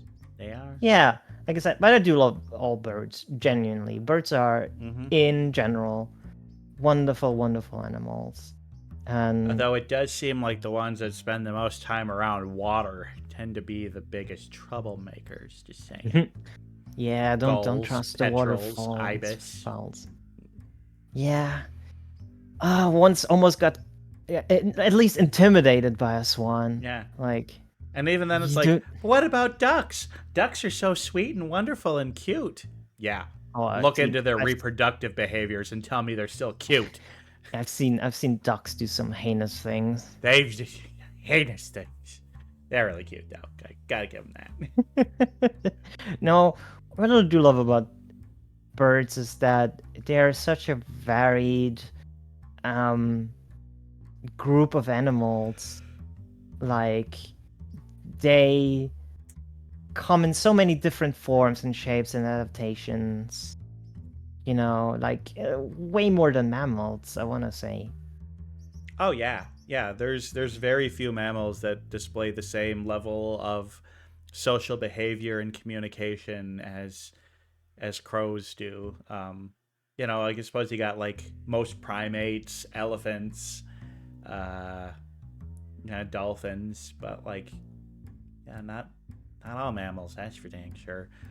But then, I mean, I just think it's funny how much variance intelligence there is within the order of passerines for birds, because Exactly. you got crows and ravens on one hand, but then you also got like warblers and finches, which are cute, but not as smartest things in the world. I mean, they don't have to be, but at least a lot. Like, um, the ability of birds to sing and do that is alright. It blows That's my true. mind. That's true. Like, it's not an inherent behavior. It's learned behavior too. They pick up songs from other birds and they learn and they improve theirs. Of course, I Like, think you might also have the widest gap of smartest bird to dumbest bird in the order that includes all parrots. Because on one hand you have African greys, and on mm. the other hand you have kakapos. And goddamn it, I love kakapos so much, but they're the dumbest goddamn birds in the world. I love them too. I love them dearly. They're so stupid though. But they're so adorable, and we love them. And Kakapos are so like don't get me wrong, I absolutely adore Kakapos, but they're just dumb little guys. He's just a little guy. Yeah, I Just mean, I do get where the expression bird brain comes from because I have that too. I have that way too yeah. much. But Uh, a lot of like I've looked up and like, hey, what are the dumbest birds? And a lot of them like, oh, the dumbest birds, they include like the turkey. And I'm like, did you do any research? Turkeys are actually really yeah, smart. They're like one of the what smartest metrics? birds. Right. What metrics would you even use to Yeah, they're like, well, they define? drown if they look up into the sky while it's raining. No, they don't. No bird ever would do that. That's What? yeah. Yeah, no, that's like a That's long-standing urban myth that like turkeys drown in the rain because they're too stupid and they look up and they drown. It's like are you serious? Think about that for 1 second from an evolutionary standpoint. did did you know that the nation of Australia waged a war called the Emu Wars, Oh, we and they know. lost it? We know all about the Great Emu War here. Check back to the episode of Bird of the Day on the emu to learn all about the Emu Hell Australia yeah. War. Yes, we've covered that on this show, and it's one thing we'll need to coming up. But well, speaking of talking about birds, we have to talk about a very specific bird. That's right, folks. Mm. It's time for Bird of the Day. Whee! Yeah, we. Okay, let me get the PowerPoint up before I get Bird of the it. day. Oh my Ow! gosh. Oh, hi, Bentai. All right, Bird of the Day. Woo. All right, down over Squishy. here. Okay, it is time for Bird of the Day. Now, this is a bird that I asked you for a suggestion, and I said no corvids. They're special occasion only birds. And you gave me a suggestion, and I'm like, I thought that was a child's plaything that Charlie Brown was always getting stuck in the air. But no, of course, we're not talking about that kind of kite. We're talking about this kind of kite, the red kite. Look at them. Oh, it's so pretty, Oh, they're right? very pretty. They are, in my opinion, some of the prettiest birds in the order that includes, well, they're hawks, eagles, and kites. Mm-hmm. And yeah, pretty badass looking birds. And yeah, just the patterning on their feathers it's beautiful. Each feather having that kind of like red and black stripiness to them, and they're kind of light gray, white. Ah, it's beautiful, beautiful birds. And well, if you can't tell, these are birds of prey just by looking at them. So, how big are they? Well, from beak to tip of tail, they are 24 to 28 inches long, with about a 69 to 70 inch wingspan. It's a pretty big wingspan compared to body size, but yeah, I mean, you can look at that in the picture. Nice big broad wings, which they use for soaring and circling. One of those birds that can just take off and just ride the currents without flapping their wings and just fly for hours without spending any effort. It's pretty cool. Their weight is usually between 28 to 42 ounces.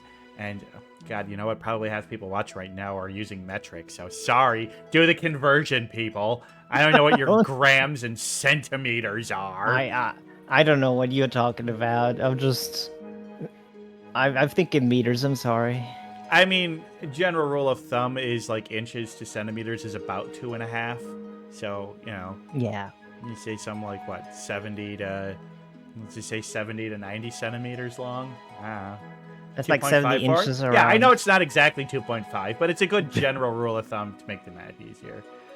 And 1 ounce is 28.3495 grams. So yeah, we got the converters in there. Thank you. Okay, well their average lifespan is 10 years. How long is that in metric? 10 years? Yeah, how long is 10 years in metric? 10 years? Oh, okay. Yes. Yes, the oldest one that was ever banded in the wild lives to 20. It was 25 years and 8 months old, so pretty good for a wild one. Damn, and yeah. the oldest ever in captivity lived to 29 years old. So there you go. So average 10 years. Well, I mean, it's a dangerous world out there for birds. So as I was saying, they are in the order Aciptriformes. and that is the order that includes hawks and eagles and kites. And kites are kind of on their own little family, a little bit separate. So it's like a lot of people think like, oh, is a kite a type of hawk? They are not technically hawks. They are very closely related to hawks, but they are not hawks. Not hawks. You see on the map there where they live, they are pretty much found. They're, bits and pieces of most countries in Europe, but, especially looks like, hey, talking Germany, looks like Germany's kind of where a lot of the concentration is, but also in the Poland, down into France, and even a little bit the southern tip of the Scandinavia is there. I'm surprised. Yeah, and they've also been spotted, as you can see, little bits of North Africa. They are occasionally spotted, but it's pretty rare to see them there. But yeah, that's where you're gonna find them. I love the way they look in flight. They really do look like a kite. I didn't quite finish this slide. Apparently, I left the D's at the bottom. Oh, whoops. Just ignore that. Here we can D fix D this. We D can D fix D. this. That's not. Oh, there. hello. There we go. It's me. We fix it. That's better. Okay. Well, this is a page where I usually talk about the reproductive behaviors. There wasn't a lot to find. So the males and the females are going to build a nest together. And they are monogamous for a season. But oftentimes they do the same mating pair will pair up again in subsequent seasons. But they don't do it often enough to say that this species mates for life. But during 1 year, a male and a female are going to stick together the whole time. And they're going to build the nest together. And a lot of times, like, they'll find a nest. Like, they really like vulture nests. They like to find old vulture nests. But big thing is high up in the air on a good, sturdy, big tree. That's what they like.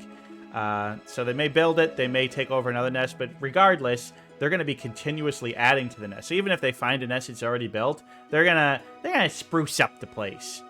Especially with spruce needles, I guess. Now, they like to get, like, soft things like moss and dirt and stuff to put the little cushion where the eggs are laid. But then, like, big, thick sticks and stuff, they're pretty big nests because, well, they're pretty big birds.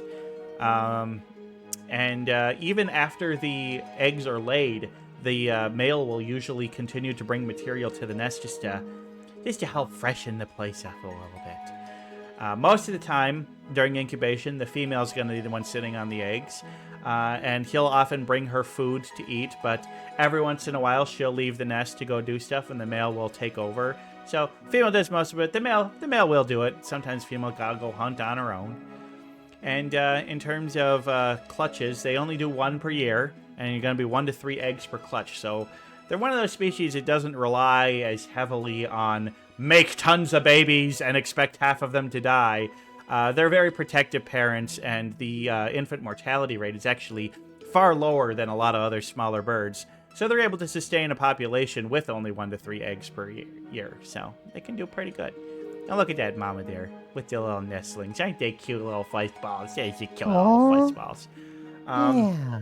And so they only attempt 1 clutch per season, but if early on in the clutch, like bad weather or a predator ends up causing the eggs to not be eggs anymore, then they'll sometimes try another one. But if they have a successful clutch of babies, they're not going to try and do another one that same year. They're going to wait another year. And they're usually going to be laying the eggs in late April, early May, and the babies are going to be fledged by July, ready to leave the nest. They grow up so fast. That's quick, damn. Well, I mean, they still stick around. Like, when they fledge, they basically don't leave their parents until they're a year old, but they learn to fly pretty quick. Yeah. Impressive. Yeah. I couldn't learn flying that quick. Me neither. Okay. So here's the thing is that despite the way they look and despite their hawk-like appearance, these guys actually do quite a bit of scavenging. They eat a lot of carrion. They're known to grab roadkill on the side of the road, or if like a wolf or something has killed a carcass, they may come down and strip it for those little tasty bits. But they're not pure. They also are known to hunt. They do like to hunt you know, small rodents and stuff. So your voles, your mice, your rats, stuff like that. But they've also been known to, like, if like a bigger bird has like a good prey and has already killed it, they might like swoop in and be like, yoink, mine. Yeah. They're crows at heart, I want to say. Yeah, kinda. Kinda. I mean, crows don't like to hunt too much. These guys are probably way better hunters than crows, but yeah, they're opportunistic. They'll take what they can get. But one of the things that's been a big problem is that a lot of the ways that people have been used to do pest control is through the use of poisons. And when you poison a rat and the rat dies of poison, and then a carrion eater that likes small game finds it and eats it, then you've poisoned the bird too. And it's been a big problem. And they're trying to get people to not poison rats and stuff because it's been pretty bad for the kite population. In fact, the red kite is one that's been tumultuous through the past. They used to number in the like 50,000s in the British Isles, and by the early 1950s, there were 2 left in the UK, in the entire British Isles. 2 from like 50,000. But luckily, through the rest of Europe, they had not gone extinct, and they've realized that, oh, see, here's the thing. They were intentionally eradicated. Like, farmers, like, intentionally murdered them and genocided these poor birds. Oh, because no. they thought that they were killing their chickens. And it was like, well, we need to kill these things to save our farms. And it turns out the kites weren't the ones killing the chickens. Well, it's the foxes, right? Mostly foxes, yeah. But like, I mean, but also other large birds of prey. The kite was wrongly assumed to be a threat, and they've actually now, with a lot of study, it found it's like, yeah, actually, kites are pretty much no threat to livestock, like pretty much none at all. And thanks to that studying and better understanding, they've been able to reintroduce them, and now in the UK, they're back up to over 35,000. Let's go. Yeah. So they're actually thriving now in the UK, and the population's continuing to grow there. However, their population is still declining in the rest of Europe. Oh, no. But like overall, the population's been pretty stable, like in terms of overall total for like the last 20 years. So they are classified as least concern right now, but it's just like, I would say least concern, maybe not so much. We got to work on it, but I think they are really been using to. I think people have come around on them and realized that these are just beautiful, wonderful birds that are doing a good service and not hurting our farmers, not hurting anybody. They're carrion getters. They're good birds. But so yeah, it's. But the worst thing I heard is that in Poland, in certain villages, they had a ritual called the beheading of the kite, where they would take a kite and do like a big ritual with music and dance and all that and behead it. Because they were, you know, they're seen as pests and representative crime and ill omen. Plus and minus, this ritual is still going on, but it's been like 30 years since they've actually used a real kite.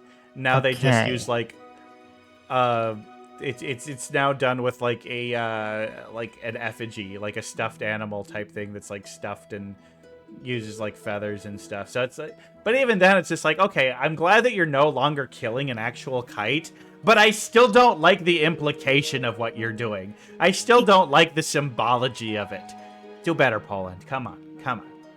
Yeah. I like like that. crimes are done by people.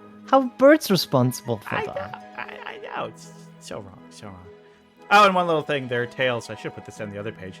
Their tails, they actually found that like when they're flying and soaring, that they have a lot more tail movement than other birds, and they use their tails as rudders to like steer and fly around in the air. That's really cool. They're very agile. Yes. And if you see one at like a live show or something, wonderful birds to watch flying. Other birds don't do that. What they do. Yeah, absolutely masters of flight and acrobatics. Beautiful bird. I couldn't find a good short video on them on YouTube, but go on YouTube. There's plenty of videos out there showing these amazing birds flying and doing all this kind of cool stuff. So, yeah. So, I guess my final thoughts on the red kite is I love these birds. I mean, Yay! I like birds of prey. I think they're cool. I think they're as mean as they can seem. They provide a very valuable and important look.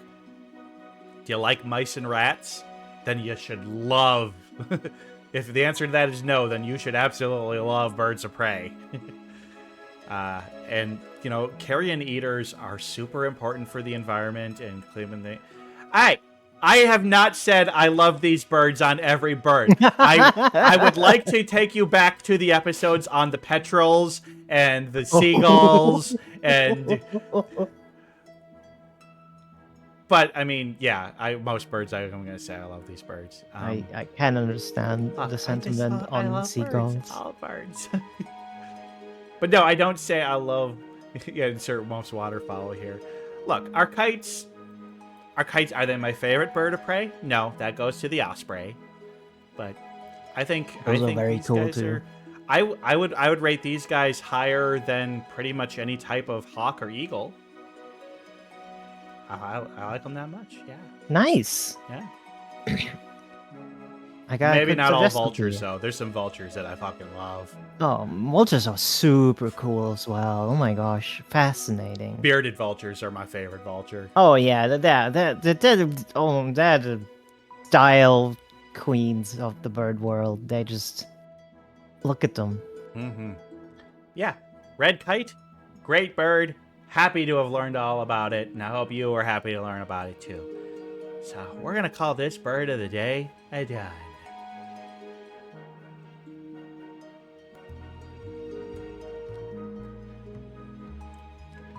All right, we're back, and we got just one more segment today. We got another one of Corvus Twig's patented quizzes. Now, Ooh. you're a Crow Taur, Yeah. which is, you know, to use the term in the most generous way possible, a monster. I've never had anyone call me that, but I also cannot deny it. Look, you'd be in the monster manual. I probably would be. I actually had someone who wanted to turn me into a species for their RPG world building thing. It was wild. Well, we are going to go straight to RPG world building, and we're going to play a little game called Name That Monster. Oh, God. So, this is a game where I am going to show you an image of a monster and give you a little description of it. And now here's how it's going to work. With just the picture and description, I'm going to give you a chance to guess what its name is. If you get it right at that point, you will earn 3 points. But if you don't know it at that point, or if you choose to say, give me the multiple choice, then I will give you a multiple choice answer of it. If you can get it right with the multiple choice, then you will get 1 point. So, simple? Yeah. Now, these are some of the more obscure. Now, all of these monsters appear in 5th edition D&D. So we are looking for the 5th edition D&D name of the monster specifically. You want to clear that out, because there might be a different name in previous editions. There might be a different name in some other system. We're talking specifically about 5th edition Dungeons & Dragons. We clear? Yep. Okay. So we're going to start off with this one. Do you know who that is, or would you like to see the answers? Can I add the answers, please? Okay. Also, that's a tough one. Also, what? What were you going to say? I wanted to say goodnight to Druss. They're a good friend, and they're Oh, going good to night, bed Dress. 'cause Thank it's you so late much here. for stopping by. I love every one of you who stopped by. All right. Yeah. I wouldn't have been able to name this one either. Don't worry. There's only a couple of these I think I would have gotten with just knowing them. Oh, well, let me do the description. Looks like a plumbus. So I've got these from, there's a website, GameRant.com, Dungeons & Dragons 15 Weirdest Creatures. I kind of went through their list right there, and they have little descriptions. Looks like a plumbus from Rick and Morty crossed with some form of starfish and octopus hybrid. Comes from the sound Bombus. that okay. They're also lawful good creature, which makes him seem cute in a way. Okay, there's really not a whole lot of. Oh, there's the group of them is called a cloister. All right, so your options are a squirch, a Oh, flumph, a swagwam, or the flying spaghetti monster. okay. Uh, now that I've seen the answers, I know what it is. I know what it is because it's been in a recent Magic the Gathering set, and it is like the key card and a really stupid combo piece. And on the card, it's like this sort of squiggly jellyfish-like monster. So I, with some good confidence, I'm gonna say it's a flump. B. You're gonna go with flumph B. Well, you'd be correct. It is a flump B. Wee! Yeah, I had no idea what this monster was until I saw that magic card, and everyone was talking about it, and I was like, what the hell is a flump? This is just some weird jellyfish. But now I know it's lawful good aligned for some reason? Apparently, yeah. Well, look at that guy. They wouldn't hurt you. And no, they wouldn't. They're so They're cute. absolutely... Yeah, exactly. All right, next one. Look at that guy. That's Oh handsome oh fella. my god, what? Oh, I The wouldn't creature is a wanna... blob of mouths and eyes that propels itself by oozing forward. Each mouth cries out in a different tone when it detects prey, causing most creatures to flee. A haunting being leaving behind nothing of the prey it consumes except, of course, the mouth, which boil to its surface and join the creature's other mouths. Yes! What a pleasant creature! I would Yes. so surely make its acquaintance. Well, do you want to put in your guess now, or would you like to see the answers? I'd like to see the answers. Okay. So, Oh god. a chittering miscreation, a decay screamer, a gibbering mouther, or a Cronenberg? Oh. As much as I know that that answer is wrong, I love D. I know, Cronenberg. right?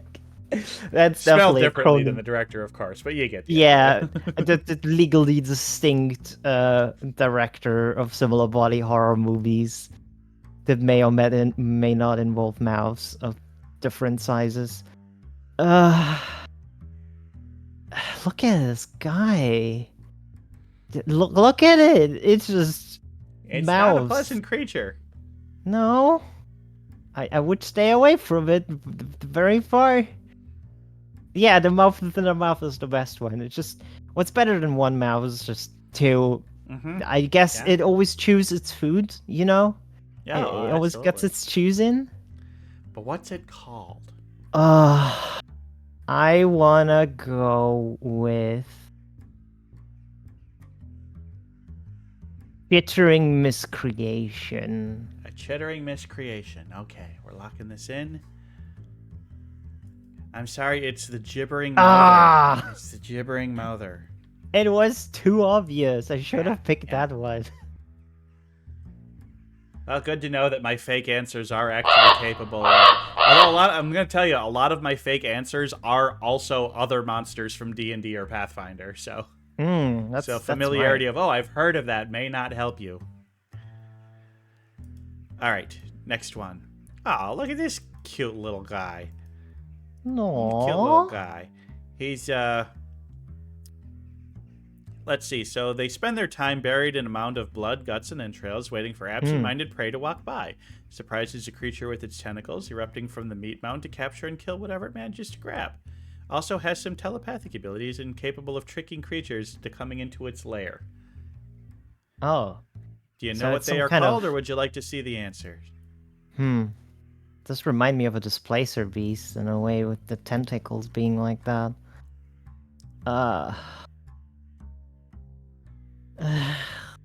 I cannot say. I've seen that monster before, so I'd Okay, like the well, answers. here's the please. answers.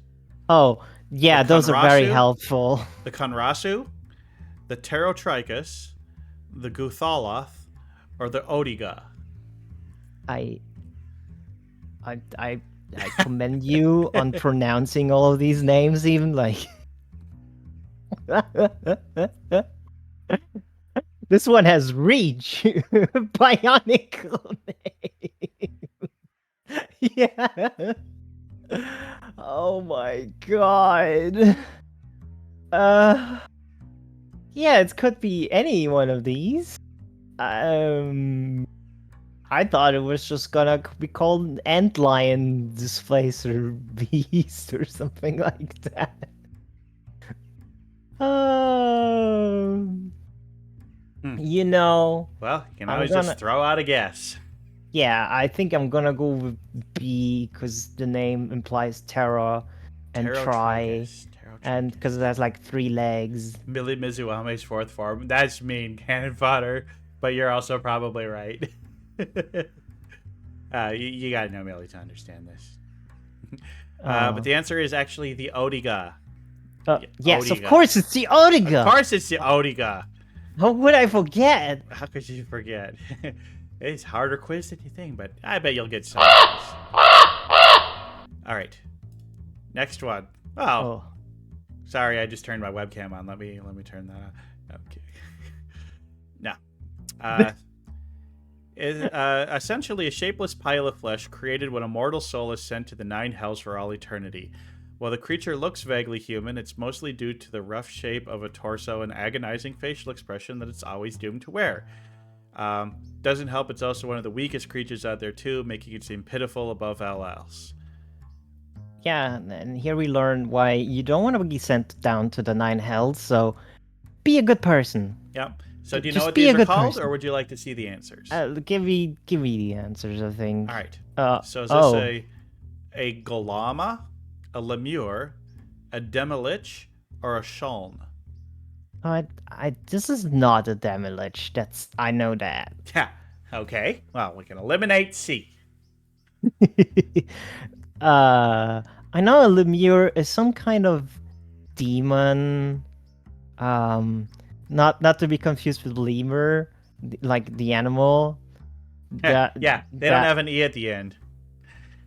uh, that's like the lore of a really fun magic card that was supposed to be a lemure, but the artist didn't know what that was and just drew a lemur on the Heh. card art. So it's like this demon, but it's just a monkey. So let's see. It's a Golama or a Shuln. Uh, Golama feels like it's just made up. It's made up word of golem and llama. So I want to go. I want to go with the Shuln. All right. Well, no, actually, this is the lemur. This Oh is how they no, that look was in a 5th edition. lemure. Yeah. Oh. Okay. Well, how about these guys? I bet I go who these guys I know are. these guys. I know these guys. Yeah. Ah. Society values law and order above all else, with a strict hierarchy in place. Will only communicate with another one immediately above or below in the hierarchy, with no sense of self except for fulfilling their duties within society. And almost only seen in the outer planes. Do you remember what they're called? I do. Um. I just have to think about it because they appear in my favorite game, which is Planescape Torment, right? And Ah, then we're yes. gonna they're having a new book with that. Like I saw a new art with them and everything. They have this funny little society where everything is based on machines, and they build like a little dungeon where they send people in just to figure out what's the um allure to dungeoneering. Like why are people going into dungeons and just simulating it for other people? This is great. Um But what are they called? um Yes, what at Cannon Fodder, they do get more points if they guess before the answers show up. yeah. Triple I the almost got points. it. I they're the aren't they the Modrons? That's correct! Yay! Ah! Although I bet you would have gotten this one easily if I'd shown the answers. Because that's Yeah. not what a Warforged looks like. They're so funny looking little guys. They are such funny looking guys. I like them. They're one of my favorite things. So good job, good job. Wee, thank you. Illumination's cash cow with the minions. All right. Well, you got one before the answer, so that helps make up for some of your missed ones. Doing great. Yeah. Doing great. All right. Well, look at this little fun guy. Oh. So they're a twisted monstrosity resembling a centipede and a crocodile. Also able to shoot lightning breath. Can clamber up walls, so no telling when one's going to leap down on a brave adventure and turn them into lunch. They were created by storm giants to fight dragons. Wait, they fight dragons? Oh no. Apparently, remember, this is 5th edition lore, so, you know. Could be That edited. makes sense. They do fire lightning. And you know, in Dark Souls, dragons are weak to lightning. Yeah. So, do you know what they are called, or would you like to see the answers? Oh. I wanna... I may have an idea, but I think I want to see the answers. Okay. So, a Behir, an Ammit, a Worm Wraith, or a Zotana spawn?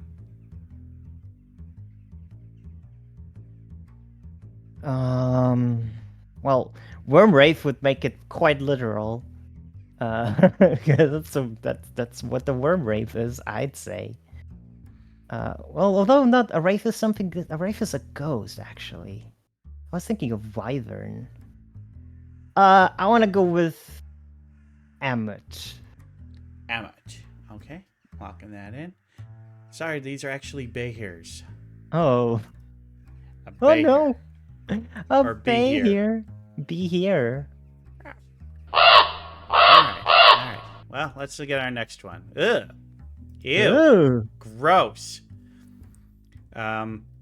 Creature is described as a tower of yellow slime with a single malevolent eye. Is able to take the form of a female drow or spider to conceal its true form, but its touch is pretty much always venomous. They are all demons, and their position is handmaidens of the drow goddess Lolth. Nice. They kind of remind me of a Trevenant in Pokemon. Do you want to see the answers, or do you know Yes, what they please. are? Okay. I don't know what they are. So, a fetid root, a Vitalia, a yellow slime, or a Yolchlol. Or Yochlol. Okay, D&D writers, please give your monsters just more descriptive names.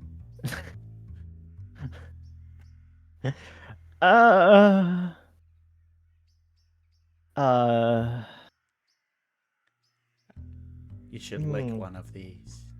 Nothing could go wrong. I know. I won't be punished for answering wrong, right? No. That's not how this works. You just Okay, don't get good. points. You don't lose points. You just don't get points. Aw. Oh, that's I'm gonna get with the. I'm gonna go with the. I'm gonna go with the yellow slime. Yellow slime. No, I'm sorry. It is not the yellow slime. It is the Yochlol. Wait, what's the yellow? I was thinking about that, but it was like. Come on, it says lol. You made that one up. I did not make it up. I've not made up any of these. Oh no, they're all real names. Well, not all of them. I think I came up with fetid root. Or yellow. Well, yellow slime is an actual real thing in real life. So. Oh, okay. Yeah. I guess it is probably. Yeah. Who's cute? All right. Oh. I bet you know this one. This is a common one. It's an innocent-looking rock formation, may actually turn out to be a flesh-eating monster. It'll eat anything that wanders too close to it, often attacking quickly and surprising its prey. One big, unsettling eye that snaps open just before it begins devouring its catch. Looks suspiciously similar to a squid made out of rocks, so the only thing that could make it more unsettling would be the ability to shoot incust. Alright, so... Do you know what these guys are called? I do know what this one is. I want to tell a little story. Because it showed up in a D&D campaign we did where we all were kobolds. So we were all like really chaotic and solving things in unconventional ways. And we were sort of led into a cave, and there was this guy we were all like, hi, and they were sentient. They were talking with us, and one of our party knew what they were and warned us, and we were like, okay, we can make a deal with y'all. You let us out, you don't eat us, and we'll just leave you be. So we went outside and we just put up a sign that said, "Don't go into this cave." And Nice. we left it. That's a roper. You're right. It absolutely is a roper. But I like my fake answers. An amalgamite, or a creeping dweller, or a stone mimic. Yeah, they all fit. But yes, you're absolutely correct. They're a roper. So 3 points for you. All right. Whee! Okay. Very nice. Very nice. Stone Next. mimic. Oh, look at Oh, this little guy. So it's a horrifying cross between a bat and a mosquito. It survives off the blood of other living creatures. It's still a tiny monster, but they travel in packs. You know, kind of swarming things and grabbing on and sucking blood. And yeah, do you know what these little guys are called, or would you like to see the answers? I'd like to see the answers. All right, a Daigite, a Cliff Racer, a Nith, or a Sturge. All right. So I do know that cliff racers are a Elder Scrolls thing. Yeah, but they look kind of like these guys. That's why I put They it in do. there. They're the things you cannot hit in Morrowind. These They're things are just significantly annoying. smaller than Cliff Racers, but Yeah. equally hard to hit. Oh I think god. it does say they have only 2 hit points, but they have a really high AC. They do. Oh, well, everybody's heard Hey, about the bird. we got a raid. We got Hey Solvay raid. We got Hey Solvay. Hey, welcome raid. Hey, welcome raiders. We got a raid. Welcome everybody. I'm Carvis Twig. I am their host of Sunday Dusk, a Sunday evening talk show. And tonight, my special guest is Crow Taur. Say hi, Crow Taur. Hi, Crow Taur. Well, we Sunday Dusk, if you're wondering, is a show where I do a little bit of the news, a little bit of a monologue. Then I get to do a little interview with my guest here. And then we do a Bird of the Day segment where we talk about birds. And then we finish playing a little game. And today we're playing a little game where I am posting pictures of D&D monsters. And Crow Taur here is trying to have to guess what monster that is. And so with this little one right here, we got like little bat-like mosquito type things. And Crow Taur's having to figure out whether it's a Daigite, a Cliff Racer, a Nith, or a Sturge. And that's Jeremy Steve. But it's good to see you, Solvay. Solvay is wonderful. Thank you so much for doing the raid. I met Solvay when we both did a poetry night together on, I believe I was on Graka's channel. Also, thank you so much for the... Thank you so much for the gifted sub, Cannon Fodder. Cannon Fodder's so wonderful. So, Aww. well, thank you so much for choosing to raid, and welcome all the raiders. Stick around. We're just going to continue playing the game. If you like D&D and monsters and stuff, well, you can play along with us. Just don't throw the answers in the chat if you know it, please. But Crow Taur, now you've had a little time to think about it. What do you think what do you think these guys are? So I want to go with Sturge because that sounds the coolest. Sturge. All right, so you are gone with Sturge. Well, I'm sorry, but that's correct. You got it right. The Sturge is absolutely correct. Yay, got it. Low-level monsters, hard to hit, but once you do hit them, they go down easy, but there's often a lot of them. Yeah. Just like cliff racers. Yes, absolutely. Cool. All right, well, our next question. Whoa. Look at that little guy. He's a little kind of cute. He's a little bit of cute. Oh. Let's see here, capable of spinning. Oh, so they are kind of spider-like. They're capable of spinning webs from their abdomen and trapping and consuming adventurers foolish enough to wander to the lair. So yeah, they're kind of like. I don't know. They're like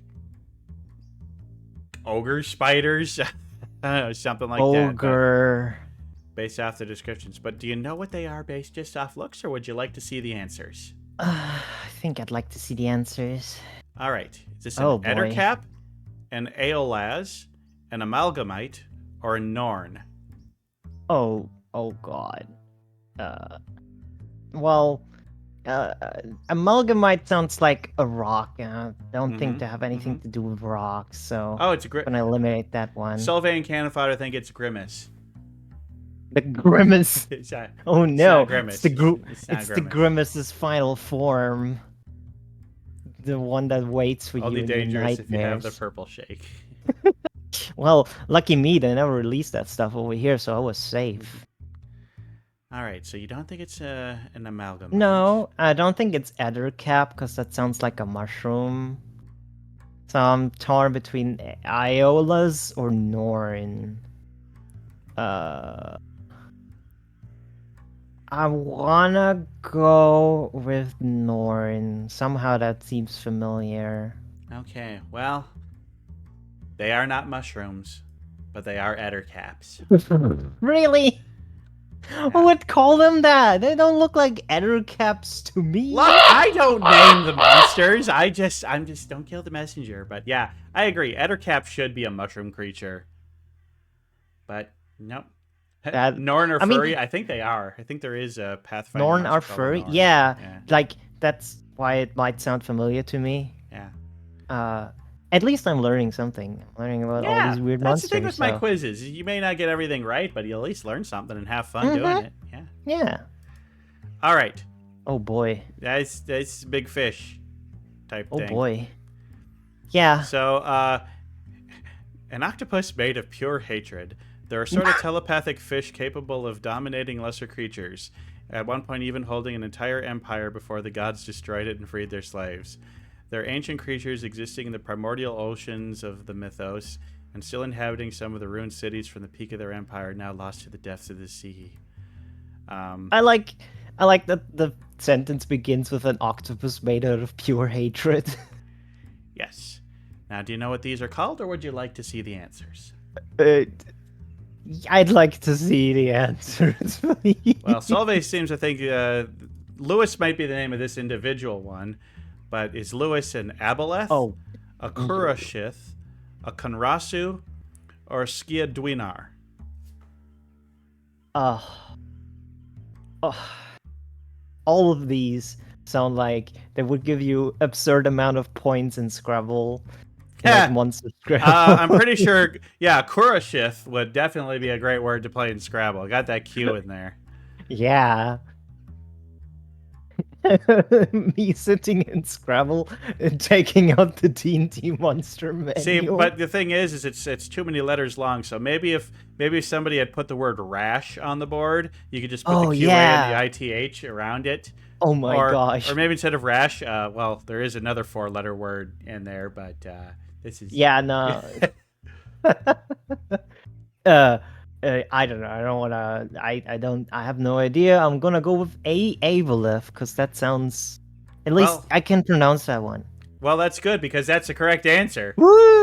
All right, this is an Aboleth for sure. Yeah, I think these are really, really high CR enemies. Yeah. Oh, I would imagine so. If one of them was able to dominate an entire kingdom before the gods, holy moly! Okay. Ha, look at this funny little guy. It's a brain with a beak, and spiky barbed tentacles. So, half bird, half jellyfish creature. No eyes and use a type of levitation to float. Skin is sensitive to vibration and have an impeccable sense of hearing. They float silently, waiting for the perfect moment to strike lone creatures or a straggler in a group, making it a deadly creature too. I want to say I've seen one of these before. Probably. They've been around for a while. They have been, but I think I might want to see answers for this one. All right, cool. Well, what we have... Oh, shit. Whoopsie. You didn't see that. Did you see that? I saw, I'm sorry. Yeah, god damn it. It accidentally double-clicked. I was... But that was not... But you totally were going to say Grell, right? Yeah. Yes, of course. It was on the tip of my tongue. Or do you think you might have guessed Shrek? Okay, I guess I'll just give you the point. Oh, thank you. Have you heard of a grill before? No, actually. I've heard about, these floating brains that will literally eat your intellect, but this one seems different. It is different. Well, I screwed up. It double clicked when I wanted to single click. Oh, it happens. Oh well, It's it fine. happens. It happens. But, well, yes, we know this is the growl. I think you might have guessed Shrieker. I don't know. Although I did say silently, so you might have picked up on that. All right. Well, here's this guy. Squishy. Yes, squishy. Yes, he's squishy. So this is a brain with legs. Brain with legs. It feeds on the intelligence of sentient creatures. It can even take over the body for a mind flayer, which acts as a monster's master. Oh. Yeah, I guess Mind Flayer was the one I was thinking of, but So no, these are not mind flayers. These are servants to mind flayers. Oh. Wait. Oh, so they have they're acting as different body parts for the Mind Flayer. I get it. That's cool. But yeah, I don't know this guy's names. All right. So the Lore Reaver, the Ultraloth, the Intellect Devourer, or the Encephalon. Ooh. Well,